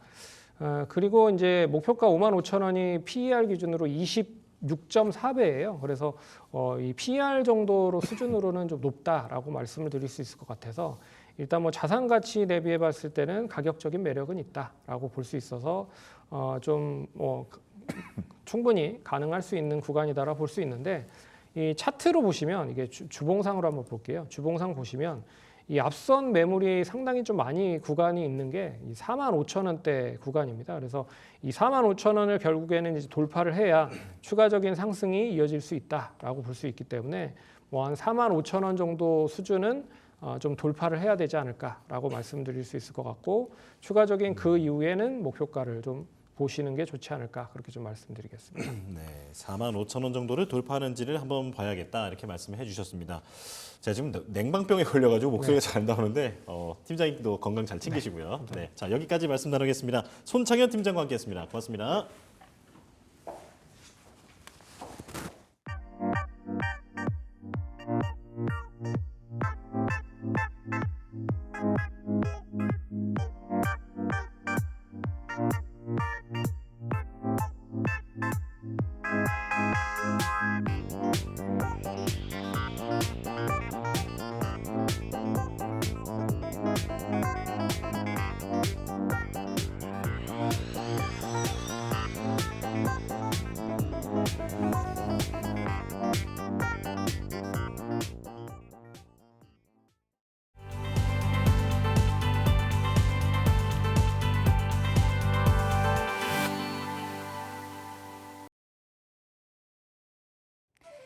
딜사이트S 최고의 전문가들의 종목을 엿볼 수 있는 시간입니다. 수익 상황 함께 하실 텐데요. 자, 오늘은 김독성 전문가 먼저 연결해서 이야기 나눠보도록 하겠습니다. 안녕하세요. 반갑습니다. 네, 오늘의 종목 바로 공개해 주시죠. 네, 최근에 가장 핫한 게 미국 대선이라고 볼 수 있을 것 같습니다. 특히 바이든 전 대통령이 이번에 후보 사퇴를 하고 새로운 후보가 올라올 예정인데, 그러다 보니까 기대감이 더 커질 거라고 전망하고 있습니다. 그래서 가지고 온 기업은 데모라는 기업이고요. 데모라는 기업은 뭐 하는 기업이냐라고 한다면은 이 굴삭기의 어태치먼트, 말 그대로 굴삭기가 있으면 이 굴삭기 앞에 뭔가를 뗐다 붙였다 하겠죠. 용도에 따라. 그거를 만드는 기업이라고 보시면 될 것 같습니다. 그럼 굴삭기가 어디에 쓰일까라고 한다면 당연히 인프라 쪽이라고 보시면 될 것 같습니다. 가장 큰 인프라 정책이 있다고 한다면은 우크라이나 재건 쪽이라고 보시면 될 것 같아요. 근데 우크라이나 재건을 갑자기 합니까라고 할 수 있는데, 이번에 이 트럼프 전 대통령이 만약에 자기가 대통령이 된다면 얘기를 한 게 우크라이나 지원을 끊겠다라고 했죠. 왜? 그게 바로 우크라이나 러시아 전쟁을 끝낼 수 있는 방법이다라고 한 거죠. 사실 우크라이나도 지원이 끊기면 더 이상 전쟁을 할 방법이 없습니다. 그렇게 되면은 당연히 현재 러시아가 점령하고 있는 땅을 내주고 어느 정도 협상을 보는 게 가장 안정적인 부분이다라고 볼 수 있는 거고, 그러다 보니까 최근에 이 평화회의에 러시아를 초대하겠다, 뭐 이런 긍정적인 방향도 나와주고 있는 거죠. 왜? 그만큼 현재 트럼프에 대한 지지율이 높기 때문이다라고 보시면 될 것 같습니다. 그래서 실제로 우크라이나 재건이 이제는 좀 현실적으로 아마 진행될 가능성이 높은 상황인데 거기서 이미 데모가 이 우크라이나 재건 관련된 MOU를 맺은 상태입니다. 그러다 보니까 실질적으로 재건과 깊은 연관이 있다라고 볼 수 있는 상태고 추가적으로 과거에 이 2017년도에 트럼프 전 대통령이 당선이 됐을 때 무슨 정책을 펼쳤냐라고 한다면 대략 2,000조 규모의 인프라 투자 관련된 발표를 했습니다. 그래서 미국 내 고속도로라든가 철도라든가 아니면 공항이라든가 인프라 투자를 해서 실제 일자리 창출도 하고 경제를 살리자라는 발표를 했었죠. 그럼 마찬가지로 과거에 했었다면 한 번 더 할 가능성이 높다라는 거예요. 왜? 지금 실업률 상당히 올라가고 있는 상태고 달러 가치도 정말 높은 상태입니다. 근데 이 상황에서 만약에 관세를 높이고 물가를 올린다면 여기서 안정시킬 수 있는 방법은 사실상 인프라 투자밖에 없다라는 거죠. 그러다 보니까 과거에 했던 정책을 이번에 한 번 더 할 가능성이 높다라고 볼 수 있는 상태입니다. 그리고 최근 들어가지고 이 바이든 대통령이 이 후보를 사퇴를 하게 되면서 해리스 부통령이라든가 아니면은 미셸 오바마라든가 이 다양한 후보 인물들이 나와주고 있는 상태죠. 그럼 지금은 지지율을 무조건 지킬 수 있다라고 확신을 가질 수 있을 때는 아니라는 거죠. 그러다 보니까 새로운 인물이 나온다면은 다시 한번 지지율을 얻을 수 있을 만한 정책이라든가 또는 강조, 언급들이 나올 가능성이 크다라는 거죠. 그러다 보니까 우리는 데모에 좀 관심을 지속적으로 가져야 된다. 왜? 과거 우리가 네옴시티 680조 규모 얘기할 때가 그 당시 주가가 200%, 300% 갔습니다. 근데 이번에 우크라이나 재건 규모가 600조가 넘어가요. 그럼 기대감이 크다라는 거고요. 데모 주가 흐름 보시면 아시겠지만 최근에 상한가를 가고 급등이 나왔습니다. 지금 가격에 우리가 사자 이건 아니에요. 지금 가격이 아니라 눌렸을 때 그래서 11,000원이 우리한테는 매수가입니다. 금방 와요. 대부분 11,000원 정도 가격은 사실 며칠이면 오는 가격이고요. 그래서 11,000원이 왔을 때 목표가는 대략 12,500원 나이 때까지 다시 반등이 나온다. 지금 기대해 볼 수 있을 것 같고요. 손절가는 당연히 매물이 좀 쌓여 있는 이 10,000원 라인대입니다. 그래서 손절가 10,000원, 목표가 12,500원, 매수가 11,000원 잡으면서 데모 대응하시면 좋을 것 같습니다. 네, 김동석 전문가와는 여기서 인사 나누겠습니다. 오늘 도움 말씀 감사합니다. 감사합니다. 네, 김동석 전문가의 종목 데모입니다. 이 종목의 투자 포인트 짚어볼게요.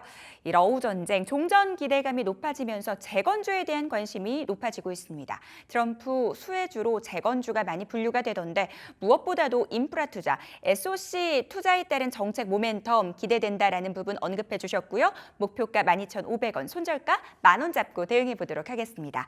자, 바로 이어서 이주영 전문가 연결해 보도록 할게요. 전문가님, 안녕하세요. 네, 안녕하세요. 저희가 이 수익률이 높은 종목들에 대한 AS를 보통 진행을 하는데 제가 어떤 전문가분과 AS를 많이 해봤나 생각을 해봤더니 바로 이주영 전문가더라고요. 오늘의 종목도 기대감을 안고 받게 되는데 오늘 어떤 종목 갖고 나오셨어요? 네, 오늘도 매력적인 종목 준비를 했는데요. 자, 국내 바이오 시밀러 대장주인 셀트리온을 관심 종목으로 좀 준비를 좀 했습니다. 자, 최근 이제 국내 증시는 미국 대선이 조금 임박함에 따라서 어떤 대권 주자들의 정책에 따라서 주가가 급등락하는 흐름을 좀 보이고 있는데요.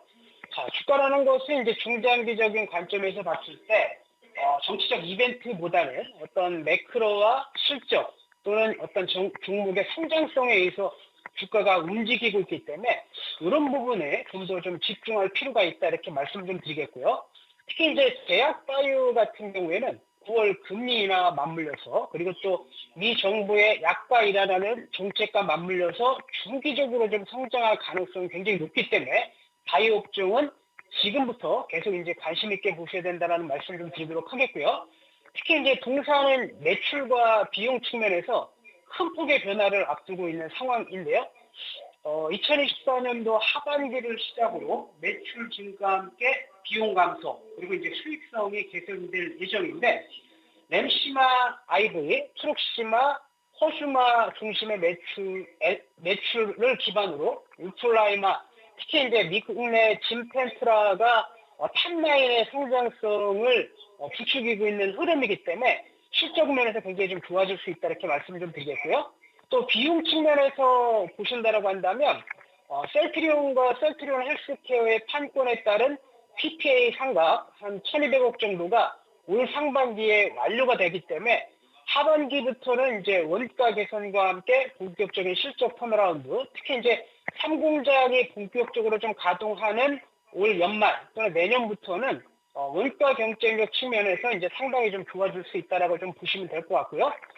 지금 주목해야 되는 이제 진펜트라의 실적을 좀 보신다라고 한다면 올 2분기까지는 이제 진펜트라 스타트 프로그램을 통해서 무상으로 약물을 좀 공급했기 때문에 매출이 좀 저조할 것으로 좀 보고 있는데요. 7월 1일 익스프레스 스크립트의 보험 환급이 본격화됨에 따라서 3분기부터는 매출이 본격적으로 성장할 것으로 좀 보고 있습니다. 자, 2025년도 예상 매출 보신다라고 한다면 한 4조 8,900억 정도, YOY 한 42% 성장할 것으로 좀 보고 있고, 영업이익 같은 경우에는 이제 증권사 추정치마다 조금 차이가 있는데, 대략적으로 한 1조 9천억 정도, 그러면 이제 YOY는 한 150% 이상 성장할 것으로 보고 있기 때문에, 지금 가격의 어떤 셀트리온의 모습이라고 한다면 박스권 돌파와 함께 본격적인 레벨업이 좀 가능한 기간이다 이렇게 말씀을 좀 드리도록 하겠고요. 자, 재무제표와 이제 차트를 보면서 추가적으로 좀 설명을 좀 드리면요. 자, 매출액 같은 경우에는 이제 1조 8천억, 2조 2천억, 2조 1천억, 3조 5천억 이렇게 조금 늘어나고 있지만 영업이익 같은 경우에는 6천억대 이제 갇혀 있는 모습이었는데요. 제가 이제 설명드렸던 것처럼 2025년도에는 1조 9천억까지 폭발적인 성장이 좀 이루어질 것으로 좀 보고 있는 상황이고요. 차트도 이렇게 좀 한번 보시게 되면요. 2021년도에 주가가 이렇게 이제 고점을 형성한 이후에 지속적으로 좀 하락해서 지금 이렇게 바닥권, 박스권을 그리다가 지금 보시게 되면 이제 본격적인 실적 턴어라운드, 그 다음에 이제 셀트리온 합병을 통해서 매수세가 좀 들어오는 흐름들이 나와주었기 때문에 이런 구간이라고 한다면 주가는 이제 당연히 좀 레벨업될 가능성이 높다라고 좀 보시면 될 것 같고요. 자, 가격 전략 잡아드리면 1차적으로는 현재 가격대 괜찮아 보이고요. 자, 1차 목표가는 이제 전 고점 부근이 23만 원 라인대, 그리고 요 라인대가 돌파된다라고 한다면 주요 물물대인 27만 5천 원대까지는 좀 가능해 보이고요. 자, 선출가는 이제 박스권 저점 라인대 17만 원 라인대 제시해드리도록 하겠습니다. 셀트리온에 대한 가격 전략까지 들어봤습니다. 지난 종목에 대한 AS도 좀 진행을 해보도록 하겠습니다. IMBDX가 최고가 기준으로 57%의 수익률을 기록했습니다. 이 종목 추가 대응 전략 세워주시죠. 네, IMBDX는 제가 액체 생검 관련주로 좀 말씀 좀 드렸고, 또 이제 그 제약바이오의 어떤 트렌드를 볼 때 가장 좀 중요하게 생각하는 관련 섹터 내에서 이제 IPO 되는 종목들이 추가적으로 있느냐 이런 것들을 좀 보시라고 좀 말씀을 좀 드렸는데요.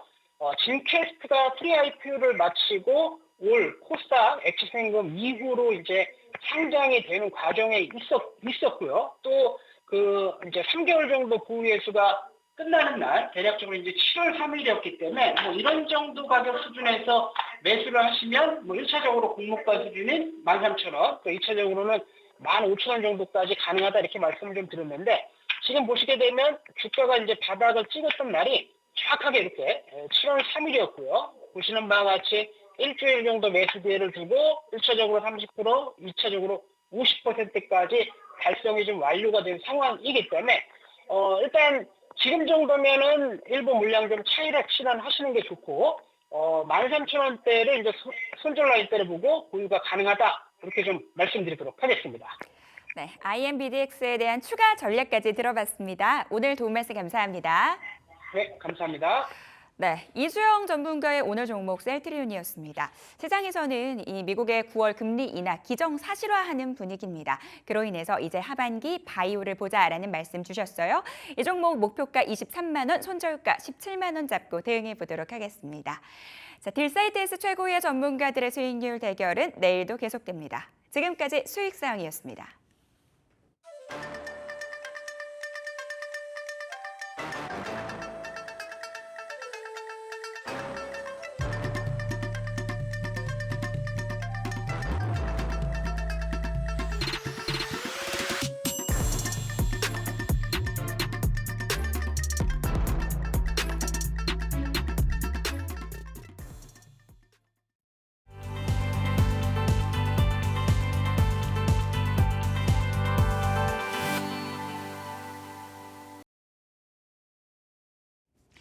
라스트 빅딜 함께 하시죠. 오늘 장에서 핫했던 종목들 살펴보고요. 종가 매수 여부 확인해 보도록 하겠습니다. 네, 오늘은 이재규 AJ 인베스트먼트 대표, 이청원 하이투자증권 스마트 PB센터 과장님과 함께하겠습니다. 어서 오십시오. 두 분 어서 오세요. 네. 두 분과 함께 시장 이야기 나눠보도록 하겠습니다.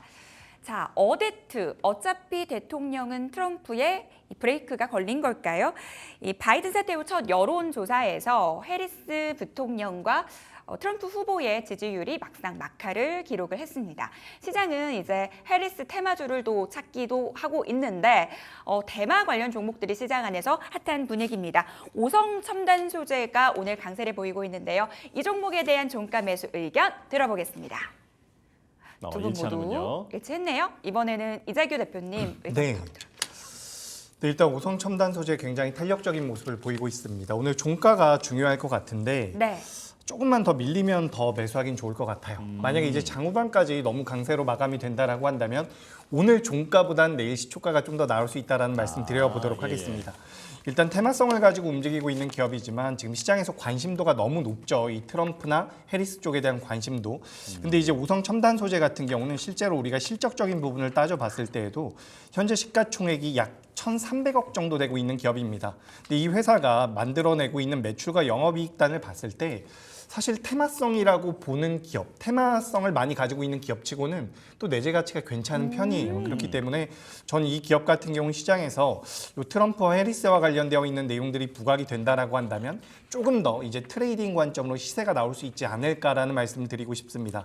그래서 오늘 이제 전 거래일 대비해서 거래 대금이 600% 정도가 나왔는데 오늘 종가보다는 내일 시초가 부근에서 좀 공략해 보시는 게 어떨까. 그러니까 이게 주가가 너무 많이 올라왔더라고요. 조금만 밀렸으면 그래도 종가 매수 의견을 드려봤을 텐데 오늘도 그래도 잘 마감될 가능성이 높다라는 말씀 드리고 오늘보단 내일 시초가가 어떨까라는 의견 드려보도록 하겠습니다. 네, 동그라미 주시기는 했는데 내일 시초가에 조금 만약에 떨어지기라도 하면은 그때 좀 더 담아보자 이렇게 네, 정리를 하면 되겠죠. 자, 오성 첨단 소재 얘기 들어봤고요. 자, 이젠 두산 로보틱스 여쭤보겠습니다. 최근에 그 기업 합병 소식이 있었던 그 날 이후로 지금 내리 계속해서 이제 미끄러졌었는데 오늘은 그래도 한 5%대 정도 강세를 보이더라고요. 자, 두산 로보틱스 두 분 어떻게 보시는지 의견 들어주세요. 자, 이번에도 일치하는군요. 자, 이번에는 과장님께 여쭤보겠습니다. 이청원 과장님 왜 동그라미 주셨습니까? 크게 두 가지 이유인데요. 첫째로는 역시나 로봇 산업이라고 하는 것이 가지고 있는 기대감일지도 모르겠습니다. 우리가 로봇이라고 하면 크게 완제품을 시장에 공급하고 있는 투산 로보틱스와 레인보우 로보틱스, 유로메카가 있습니다. 그런데 현재 시점에서 실적 전망이 그나마 상대적으로 2분기가 되든 3분기가 되든 턴을 가능성이 가장 높은 것은 바로 이 두산 로보틱스입니다. 사실상 로봇 산업이 좋다 하더라도 우선은 실적이 나와야 하는데 기타 모든 기업들, 특히 밸류체인을 형성하고 있는 감속기, SPG라든지 SPB테크도 실적은 아직 걱정스럽습니다. 반면 두산 로보틱스 같은 경우에는 지금 빠르면 2분기 기준으로도 실적이 턴이 될 수 있다라고 하는 그런 전망이 나오고 있고요. 핵심이 되는 것은 역시나 북미 채널입니다. 지금 북미 같은 경우가 사실상 협동 로봇의 메카입니다. 덴마크 같은 경우에도 유일하게 통관 부호가 있는 상황인데요. 그들이 판매하고 있는 모든 협동 로봇은 사실상 북미로 향하고 있습니다. 최근에 두산 바켓을 자회사로 두는 것은 결국에는 이러한 북미 채널을 활성화하겠다는 것이고요. 두산 로보틱스는 현재 기준으로는 3분기가 전망이 되고 있으나 빠르면 2분기에 실적이 턴을 할 수 있습니다. 그렇게 되었을 경우에 로봇 섹터에서는 사실상 유일하게 두산 로보틱스만 주가의 상승 흐름이 나올 가능성이 높다는 점을 토대로 동그라미를 드렸습니다. 북미양 매출 기대감 언급해 주셨습니다. 두산 로보틱스에 대한 의견 들어봤고요. 다음으로 화장품 쪽에서 한 종목 보도록 하겠습니다. 실적주에 대한 시장의 관심이 높은 것 같아요. 호실적 예상되는 화장품 쪽 관심이 높은데 코스메카 코리아 2분기 호실적 기대감의 상승세 보이고 있습니다. 이 종목에 대한 투자 의견 들어보겠습니다. 이번에 갈렸습니다. 네. 이번에는 이청원 PB님 의견부터 좀 들어볼게요. 역시 실적인 거죠. 지금 시장은 철저하게 실적주를 찾아가고 있습니다. 코스메카 코리아 같은 경우에는 어제도 리포트 간 게 나왔는데요. 올해 2분기 기준으로 분기 기준 최대 실적이 전망이 됩니다. 매출액 같은 경우도 전년 동기 대비 14% 정도 증가한 1,300억 원, 영업이익은 전년 동기 대비 53% 증가한 171억 원 수준입니다. 법인 기준으로는 결국에는 크게 세 가지로 나뉘어집니다. 하나는 국내고요, 또 하나는 북미, 마지막이 중국인데 우선은 국내 같은 경우도 영업이익률이 2016년 이후로 처음으로 10%를 상회할 수준이 전망이 되고 있습니다. 예. 자세히 들여다보면 결국에는 기초 화장품이 될 것 같습니다. 이 기초 화장품이 차지하고 있는 비중이 최소 51%에서 점진적으로 늘어나서 이제 75% 수준까지 나오고 있는 상황이고요. 미국 법인도 마찬가지입니다. 영업이익률 자체가 최근 3년 동안 계속해서 10%를 넘는 수준을 보이고 있었는데 그게 여실히 드러나고 있는 거죠. 북미와 국내 법인 역시나 실적이 좋다는 거. 물론 중국 쪽은 조금 아쉬운 면이 없지 않아 있습니다만 영업 손실이 대략 3억 정도밖에 안 날 것이다라고 생각이 됩니다. 그렇다면 지금 화장품 섹터에 있는 많은 기업들의 주가와 실적이 다 괜찮습니다. 주가는 최근에 조금 조정이 나온다 하더라도 그게 VT처럼 오늘 기준으로 다시 한번 신고가를 만들어내는 종목도 있을 것이고요. 코스메카 코리아처럼 기간 조정을 거치면서 다시 한번 올라갈 가능성이 있는 종목도 저는 얼마든지 있지 않을까 그리 보여집니다. 동사에 대한 목표 주가가 지금 9만 1,000원까지 나와 있습니다. 네. 물론 그 가격까지 간다는 것은 아니나 적어도 지금 시점에서 실적이 보장되는 이런 기업이라면 우리가 부정적으로 볼 만한 이유는 전혀 없다는 것. 그래서 코스메카 코리아 또한 긍정적으로 바라볼 것을 권해드리겠습니다. 국내 쪽, 북미 쪽 실적이 잘 나와준다라는 부분 말씀 주셨습니다. 근데 이렇게 실적주에 대한 관심이 높아지는 상황인데 왜 이재규 대표님은 또 X 주셨는지 궁금해요.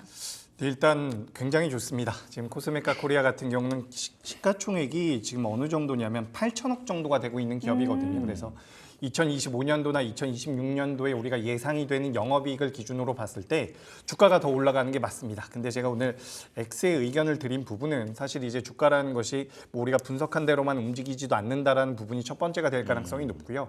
그리고 저점대에서 주가가 많이 올라왔다라는 부분, 그리고 지금 반도체 같은 경우도 조금씩 반등을 주고 있는데 만약에 내일부터 반도체 쪽이라든지 2차 전지 쪽으로 자금이 몰린다라고 한다면 네. 화장품 관련주들 같은 경우는 상승 여력이 생각보다 크지 않을 수도 있다라는 생각이 들고 있습니다.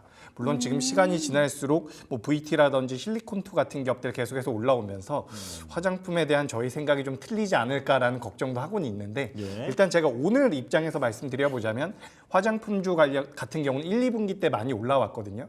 근데 우리가 우리나라 증시의 역사를 좀 되짚어 봤을 때 1, 2분기 때 강세를 보였었던 업종들이 3분기 때까지 굉장히 탄력적인 모습을 보였었던 적은 많지가 않습니다. 그렇기 때문에 주가가 올라갈 가능성이 높고 실적적인 부분에 대한 메리트도 분명히 가져가겠지만 저는 탄력도가 둔화될 가능성이 좀 더 높지 않을까라고 생각이 돼서 저는 안 산다라는 그 X의 의견 드렸습니다. 근데 예. 앞서서 뭐 반도체나 2차 전지 쪽으로 돈이 몰린다면 화장품주의 상승이 제한적일 것이다라는 부분 말씀해 주셨는데 그러면 반도체나 2차 전지 쪽으로 다시 돈이 몰릴 거라고 보시는 거예요? 일단 반도체 쪽으로는 몰릴 가능성이 있다라고 네. 생각을 하고 있습니다. 근데 우리가 이걸 좀 역으로 생각을 해보면 사실 반도체 쪽으로 자금이 몰려서 우리나라 시장이 반등하지 못하면 우리나라 시장은 더 밀릴 가능성이 높겠죠. 그렇다라고 한다면 화장품 관련주들도 더 밀릴 가능성이 전 있다라고 생각을 하고 있고 지금 우리가 상반기에 트렌드를 본다라고 한다면 수출 관련되어 있는 모멘텀이 좋았었던 기업들의 주가 흐름이 좋았거든요.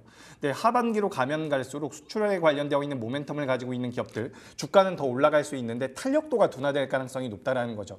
하지만 하반기 때는 상반기 때 많이 움직이지 못했었던 성장주의 성격을 가지고 있는 기업들이 많이 올라갈 가능성이 높다라고 보고 있습니다. 오늘 그래서 우리가 특징적으로 보면 티라유텍이라는 기업이 오랜만에 굉장히 많이 올랐거든요. 장 초반에 로봇 관련돼서 시장에서 잠깐 부각이 됐었던 부분들도 있지만 이런 성장성을 가지고 있는 기업들, 성장주로 우리가 분류하는 기업들에 대한 관심도가 좀 필요하다. 그래서 지금 제약바이오와 로봇 같은 경우는 좀 자금이 들어오고 있는 부분이고요. 추후에 이제 2차 전지까지 들어온다라고 한다면 하반기 쪽에는 성장주에 대한 모멘텀들이 좀 더 이어질 수 있지 않을까라는 의견 드려보도록 하겠습니다. 네, 수급 쏠림과 시장 분위기까지 고려해서 지금 설명을 해주셨고요. 자, 다음은 미스터 블루 여쭤보겠습니다. 지금 네이버 웹툰이 그 200% 오를 수 있다. 이제 이런 보고서가 나오면서 웹툰 전체적으로 큰 주목을 받고 있는데, 자, 미스터 블루 역시 20% 이상 상승했거든요. 자, 두 분의 의견 들어보겠습니다. 자, 두 분 다 이번에 종가 일치했네요. 매수 의견을 주셨네요. 자, 먼저 이청원 PB님 예, 의견부터 들어보겠습니다. 네, 개인적으로 지금 시장이 오늘도 안 좋죠. 그러다 보면은 우리가 초점을 맞출 수 있는 섹터는 상당 부분 제한적으로 움직일 수밖에 없습니다. 그럼 오늘 같은 경우에 강하게 움직인 섹터가 조금 있는데요. 그 중에 하나가 분명히 웹툰이었고요. 모처럼 좋은 호재성 이야기도 나왔습니다. 네이버 웹툰의 전이 나스닥에서의 급등이라고 하는 것 덕분에 웹툰 관련된 기업들의 주가도 오늘 거침없이 오르고 있는 상황입니다. 시장이 지금 여전히 불안하다면 결국에는 오늘처럼 이렇게 많이 오른 종목에 내일도 다시 한번 저는 수급이 몰리지 않을까 그리 보여지고요. 웹툰 관련해서는 정부 차원에서 연초부터 그런 이야기를 했습니다. 웹툰 산업을 최대한 육성할 수 있을 만한 재원을 마련해서 지원을 하겠다라는 것. 물론 아쉽게 최근에는 시장이 밀리고 웹툰 관련된 기업들도 종목마다 차별화 양상이 적지 않게 나오고 있긴 있으나 우선은 미스터 블루 같은 경우에는 웹툰 쪽에서도 상당 부분 비중이 크다는 것. 그 모든 것을 감안해서 오늘도 주가가 이리 오르는 것 같습니다. 그래서 단기적으로 내일 정도까지는 우리가 주가의 상승을 한 번 더 기대해도 괜찮을 것이다. 그리 생각을 하기 때문에 저도 미스터 블루는 우리가 하루 정도는 단기 트레이딩 관점에서 더 지켜보자. 그런 이야기 전해드리도록 하겠습니다. 자, 쏠린데 또 쏠릴 것이다. 좀 이렇게 말씀을 해주셨고요. 자, 그렇다면 이재규 대표님도 의견 들려주시죠. 네, 일단 미스터 블루 같은 경우는 방금 전에 PB님께서 말씀해 주신 것처럼 네이버 웹툰, 우리가 웹툰 엔터테인먼트라고 하죠. 미증시에 상장이 되어 있는데 새벽에 17%가 올랐습니다. 근데 골드만삭스에서 약 $60 정도까지 올라갈 수 있지 않을까. 지금 $20 부근에 있거든요. 근데 주가의 상방 이 갭을 굉장히 크게 만들어 놨기 때문에 시장에서 어느 정도 부각이 됐다라고 보시면 좋을 것 같습니다. 그리고 이제 웹툰 관련주들 같은 경우는 전반적으로 조정을 오랫동안 받았었던 상태고요. 미스터 블루 같은 경우가 이제 오늘 탄력적으로 움직이다가 지금은 조금씩 눌림을 받고 있는데 오늘 윗꼬리가 달린 웹툰 관련주들이 많기는 해요. 미스터 블루뿐만 아니라 뭐 키다리 스튜디오라든지 DNC 미디어 같은 경우도 거의 다 밀렸거든요. 그런데 제가 봤을 때는 그렇다라고 하더라도 지금부터는 어느 정도 부각이 될 수 있다라고 생각이 되는 게 이 웹툰 엔터테인먼트의 주가가 상승하면 할수록 우리나라 기업들도 좀 따라갈 수 있지 않을까라는 생각이 들고 있습니다.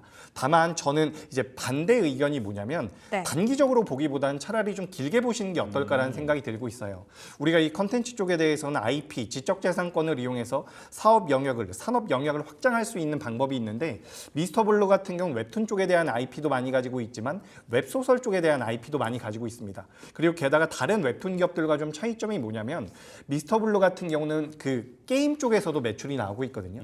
최근에 이제 크래프톤이라든지 게임주들의 주가 흐름도 견고하게 나오고 있는 상황에서 미스터 블루가 이제 게임 쪽에 대한 모멘텀까지 받아간다라고 한다면 이제 웹툰 관련되어 있는 종목군들이 전부 다 올라가기에는 살짝 버거울 수 있습니다. 근데 미스터 블루 같은 경우는 상대적으로 대장주의 성격을 좀 가져가면서 변동성을 선제적으로 키워갈 수 있지 않을까라는 말씀드리면서 전 단기적으로도 괜찮을 것 같고요. 중장기적으로도 괜찮을 것 같다라는 그런 의견 드려보도록 하겠습니다. IP를 많이 가지고 있다라는 부분, 웹툰뿐만 아니라 게임 쪽도 탄탄하다라면서 좀 중장기적으로 봐도 좋겠다라고 말씀 주셨습니다. 이창원 PB님이 이 종목을 그러면은 단기적으로 보세요? 아니면 중장기적도 괜찮다고 보시는 거예요? 저는 지금은 철저하게 거의 모든 종목은 단기적으로 보고 있고요. 미스터 블루 같은 경우에도 만약에 매매를 한다면 내일 딱 하루만 우리가 보유해보자. 그런 이야기 전해드리도록 하겠습니다. 알겠습니다. 의견 들어봤고요. 바로 이어서 또 방산 쪽에서도 한 종목 보도록 하겠습니다. 코츠테크놀로지 보도록 할 텐데요. K2 수출 기대감 높아지면서 이 종목에 대한 기대감도 높아지고 있습니다. 이 종목에 대한 의견 들어보겠습니다. 이번에는 이재규 대표님 의견 들어볼게요. 네, 오늘도 이제 방산주들 전반적으로 흐름이 괜찮죠. 그래서 방산주들 같은 경우는 지금 현대로템 같은 경우도 9% 정도 올라가면서 신고가를 경신을 했습니다. 그리고 이 현대로템 쪽에 대한 매출이 많이 잡히고 있는 기업이 몇 개 있는데 그 중에 하나가 코치테크놀로지라는 기업입니다. 코치테크놀로지 같은 경우는 LIG 넥선과 그리고 현대로템 쪽에 대한 매출이 많이 나오고 있는 기업인데 우리나라 방산주들이 구조적인 성장을 한다라고 한다면 코치테크놀로지 같은 경우도 수혜를 받을 가능성이 굉장히 높아요. 그렇기 때문에 저는 5의 의견을 드렸고요.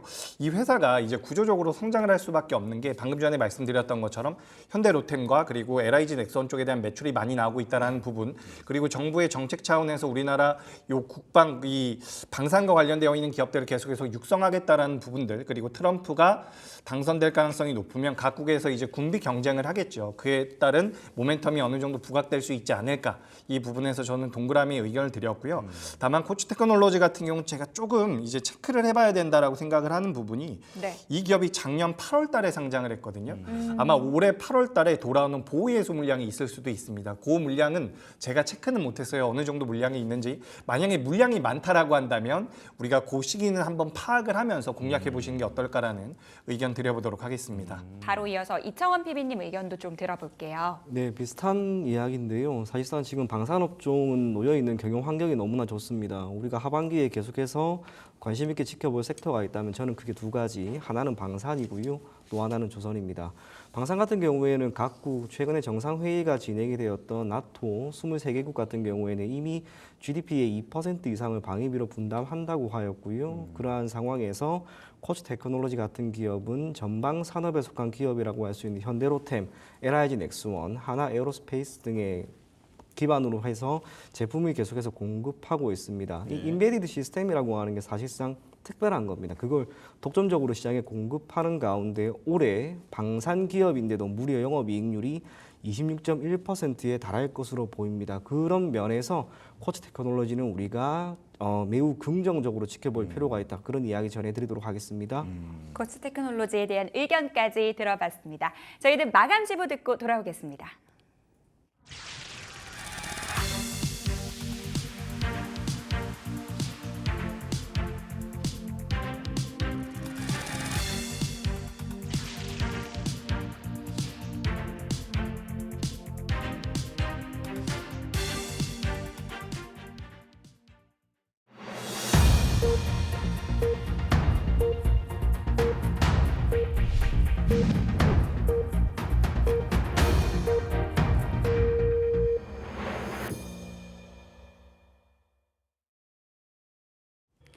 네, 화요일장 마감이 됐습니다.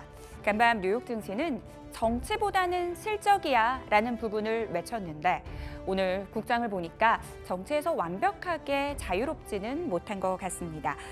장 초반의 분위기 이어가지 못한 오늘 코스피, 코스닥 시장인데요. 외국인들의 수급 향방도 중요한 체크 포인트가 될 것 같습니다. 일단 오늘 시장 안에서는 외국인들 매수를 재개를 했는데 어떤 종목을 매수하나 봤더니 실적주에 대한 러브콜을 보내고 있었습니다. 삼성전자, LG전자, 그리고 현대차, 기아차까지 매수상위 종목에 올랐더라고요. 자, 이 가운데 원달러 환율은 하락을 보였습니다. 해리스 부통령의 지지율이 급등을 하면서 어느 정도 강달러가 진정이 됐고요. 0.18% 밀리면서 1,385원 70전 수준에서 마감될 것으로 보입니다. 자, 코스피 오늘 하루 동안의 흐름 저와 함께 좀 체크를 해보시죠. 간밤 뉴욕 증시의 강세, 오늘 우리 시장 역시 상승으로 출발이 됐습니다. 하지만 이 장 초반에 선물 시장에서도 대거 매수를 보였던 외국인들이 매도로 전환을 했고요. 지수 역시 상승 탄력이 조금 둔화가 됐습니다. 오늘 코스피 지수 0.39% 오르면서 마감이 됐고요. 2,774선에서 마감이 됐습니다. 결국 2,800선 아래에서 마감이 된 모습 확인하실 수가 있습니다. 자, 코스닥 쪽 분위기 확인해 보도록 하겠습니다. 코스닥 역시 장 초반의 기세를 이어가지는 못했습니다. 이 업종별로는 미 증시의 재료들을 그대로 이어받은 그런 모습이었죠. 장 초반에는 네이버 웹툰의 상승과 함께 웹툰주들 좀 강한 모습 보였고 또 금리 인하 기대감으로 인해서 바이오 종목들 오늘 시장에서 강세를 보이면서 지수를 끌어줬습니다. 0.26% 상승이고요. 812선에서 마감이 됐습니다. 시가총액 상위 종목들의 움직임 짚어보도록 하겠습니다. 오늘 삼성전자와 하이닉스 좀 엇갈린 채로 마감이 됐습니다. 삼성전자는 장 전에 또 대만 언론에서 하나의 뉴스가 나왔는데요. 엔비디아, HBM, 콜테스트와 관련돼서 뉴스가 나왔는데 일단 시장에서 확인된 바는 없습니다. 투자자들 역시도 이 뉴스를 좀 차분하게 바라보는 그런 모습이죠. 1%가량 상승하면서 마감이 됐고요. 83,900원에서 종가 형성했습니다. 앞서서 외국인들이 삼성전자는 사고 있다라는 부분들 종목들 말씀드렸는데요. 하이닉스에 대해서는 매도를 하고 있습니다. 2분기 호실적 나와줄 것은 이미 시장에서 다 알고 있는데 과연 시장의 여러 가지 불확실성을 뛰어넘을 만한 숫자가 찍혀줄 것인지 그에 대한 퀘스천 마크가 현재는 붙고 있는 상황입니다. 일단 2분기 영업이익에 대해서 5조 원대 중반대로 시장에서는 보고 있는데 과연 어떤 숫자가 나오게 될지 주요 관전 포인트가 될 것 같습니다. LG엔솔이 0.76% 하락으로 마감이 됐고요. 오늘 완성차 업체들 반등이 나와줬습니다. 주주 환원책에 대한 기대감 그리고 호실적에 대한 부분들까지 현대차가 3% 넘게 상승을 했고 기아차 역시 동반 강세로 마감이 됐습니다. 자, 어제 장이 밀리는 와중에도 일부 금융주들이 좀 선방하는 모습이 포착이 됐는데요. 오늘도 KB금융은 2% 넘게 상승으로 마감이 됐습니다. 이 가운데 셀트리온은 2%대 약세를 보였고요. 포스코홀딩스는 1.9%대 하락률 기록했습니다. 다음 장 확인을 해볼까요? 오늘 신한지주도 시장 안에서 그래도 선방하는 모습, 강보합권으로 마감이 됐고요. 네이버는 1% 넘게 밀렸습니다. 2차 전지 쪽 얘기만 하면 계속 우울하게 목소리가 나오는 것 같아요. 캐즘에 대한 우려 여전한 상황에서 트럼프 리스크까지 삼성, SDI 2% 넘게 밀리고 있고요. LG화학 결국 추가적인 하락 나오네요. 2.3% 넘게 밀리면서 31만 2,500원에서 마감이 됐습니다. 자, 코스닥 시가총액 상위 종목들의 분위기까지 짚어보도록 하겠습니다. 금리 인하 기대감 속에 바이오 종목들의 강세 눈에 띄는 부분이었습니다. 하지만 오늘 시장 안에서 또 2차 전지 종목들은 같이 가지 못하는 모습 포착이 됐죠. 알테오젠이 7.9% 탄력적인 흐름 가져갔고요. HLB가 2%대 상승률, 삼천당 제약은 강보합으로 마감이 됐습니다. 다음 장 확인을 해보도록 할게요. 엔캠이 1.5%대 상승률 기록했고 클래시스가 오늘 2.6% 상승이 나와줬습니다. 현금 흐름 강화가 기대된다는 일각의 분석들 나와 있고요. 리노공업이 1.4%대 하락률 기록했고 리가켄바이오가 오늘 3.5% 상승으로 마감이 됐습니다. 오늘 장 초반에 로봇주들의 강세가 있었습니다. 다만 이러한 상승 흐름을 장 막판까지는 가져가지 못했습니다. 일론 머스크 CEO가 휴머노이드 로봇을 내년 내부적으로 사용할 것이다 라는 의견을 내놨던데 레인보우 로보틱스 0.73% 강보합에서 마감이 됐고요. 펄어비스는 0.87% 하락, 실리콘2가 어제 이어서 오늘도 연이틀 상승으로 흐름 가져갑니다. 5.8% 강세 흐름 보이면서 47,400원을 기록했습니다. 시가총액 상위 종목들의 움직임까지 짚어봤습니다. 내일의 전략 세워봐야 될 텐데요. 이재규 대표님, 내일 어떤 전략 필요할까요? 일단 오늘 장 초반부터 우리나라 시장에 대한 외국인들의 수급이 괜찮았는데 지금 선물 쪽에서는 일단 매도 전환이 된 것 같습니다. 선물 쪽에서 매도 전환이 됐기 때문에 내일 우리나라 시장에 대한 선물에서의 외국인 포지션이 굉장히 중요할 것 같고요. 또 한 가지 말씀드려보자면 지금 우리나라 시가총액 상위 종목군들을 차지하는 코스피 쪽 같은 경우는 지금 밸류업 쪽에 대한 자금 유입이 계속해서 진행이 되고 있어요. 그래서 이제 7월 말에서 8월 초에 관련되어 있는 내용이 시장에서 부각이 된다라고 한다면 일단 코스피는 버텨줄 가능성이 높습니다. 하지만 코스피가 상승을 하기 위해서는 외국인들의 수급이 좀 들어와야 된다라는 말씀을 드리고 싶고요. 코스닥 같은 경우는 지금 아까 전에 보니까 실리콘2도 많이 올라왔고 화장품 관련 주죠 많이 올라왔고 그리고 제약바이오도 역시나 강세를 보이고 있는데 아무래도 키포인트는 2차 전지가 아닐까라는 생각이 들고 있습니다. 그래서 2차 전지 쪽에 대한 외국인들의 수급, 외국인들 같은 경우 사실 2차 전지 쪽에서 그렇게 많이 매도하진 않았더라고요. 생각보다 올해 전체적으로 봤을 때. 그래서 이 외국인들이 이탈하지 않으면서 만약에 매수가 들어와 준다라고 한다면 어느 정도는 하반 경직을 보일 가능성이 있다라고 보고 있습니다. 내일은 어쨌든 전반적으로는 이 외국인들의 수급이 우리나라 시장의 향방을 좀 가늠할 수 있지 않을까 이렇게 생각을 하고 있기 때문에 이 외국인 수급 방향을 좀 체크할 필요가 있다라는 말씀 드려보도록 하겠습니다. 예, 자 그럼 이창원 PB님의 전략도 들어보겠습니다. 내일 어떻게 해야 할까요? 개인적으로 내일은 상당히 중요한 날이 될 것 같습니다. 네. 오늘도 어제 미증시가 결코 나쁘지 않았음에도 불구하고 시장이 지금 버티지를 못했습니다. 네. 특히나 반도체 쪽이 이렇게 밀렸다라고 하는 것은 시장이 크게 오를 수 있을 만한 그런 여건이 여전히 조성되지 않았다는 것으로 우리가 바라볼 필요가 있을 것 같고요. 그나마 다행스러운 것은 선물 시장에서 외국인들이 그래도 현재 기준으로는 순매수로 전환이 되었다는 것. 오로지 그거 하나만 우리가 긍정적으로 바라볼 변수가 아닌가 그리 보여집니다. 크게 두 가지를 우리가 고려했으면 좋겠습니다. 여러 가지가 불안합니다. 그렇다면 첫째, 실적 시즌이기 때문에 역시나 실적이 기대가 되는 기업을 우선적으로 선택을 하고요. 오늘도 그렇지만 지난주부터도 계속해서 그런 양상이었는데 주가가 52주 신고가가 나오는 기업들이 있습니다. 오늘 기준으로 본다면 방산 쪽에서는 현대로템이 있었고요. 제약바이오 쪽에서는 바이넥스와 같은 기업들이 있습니다. 52주 신고가를 목전에 둔 기업들이 단기적으로 시세가 몰린다면 그게 52주 신고가를 기록을 하면서 장대 양봉이 한번 나올 수가 있습니다. 그러면 그런 기업들 위주로만 여러분들이 따로 관심 있게 체크를 하시고 그 종목만 단기적으로 거래를 한다면 그래도 지금 시장에서는 분명히 수익을 낼 수 있다라고 하는 이야기 전해드리겠고요. 매크로 변수는 우리가 어떻게 할 수 있는 게 아닙니다. 정치도 우리가 아무것도 어떻게 할 수 있는 게 없습니다. 실적이 잘 나오는 종목은 여러분들이 꼭 체크를 하시면서 거래에 임한다면 그래도 좋은 결과 만들 수 있을 것이다. 거기까지 이야기 전해드리도록 하겠습니다. 매크로 변수도 우리가 어떻게 할 수 있는 부분이 아니니까 이럴 때는 실적주에 주목을 해보자라고 말씀 주셨는데요. 구체적으로 그러면 실적주 어떤 쪽을 좀 보고 계세요? 조금 전에도 이야기를 전해드렸지만은 지금 전망 자체가 좋은 거는 크게 몇 가지 정도로 압축이 됩니다. 아마 조선과 방사는 역시나 그럴 것으로 보여지고요. 마지막은 화장품인데 화장품은 지금 상대적으로 많이 떴다라고 하는 평가를 받고 있습니다. 그렇다면 방산 쪽 아까 이야기를 조금 더 하고 싶었던 코츠 테크놀로지 같은 기업이 상당히 괜찮을 것으로 보여지고요. 하나 에어로스페이스라든지 LIG 넥스원 오늘 신고가가 나온 현대로템도 여전히 저는 주가는 더 상승할 수 있다고 생각을 한다는 점에서 최선호는 역시나 방산 섹터 이야기 전해드리도록 하겠습니다. 예. 저희 많은 전문가분들이 출연을 해주고 계신데 그때마다 이렇게 불안할 땐 결국 믿을 건 실적이야 라는 부분들 말씀 주시는 것 같아요. 이 부분들 꼭 유념하시면서 시장 대응하셨으면 좋겠습니다. 자, 딜사이트 마감 노트 오늘 저희가 준비한 내용 여기까지입니다. 네, 저희는 내일 다시 돌아오겠습니다. 시청해주신 여러분 고맙습니다.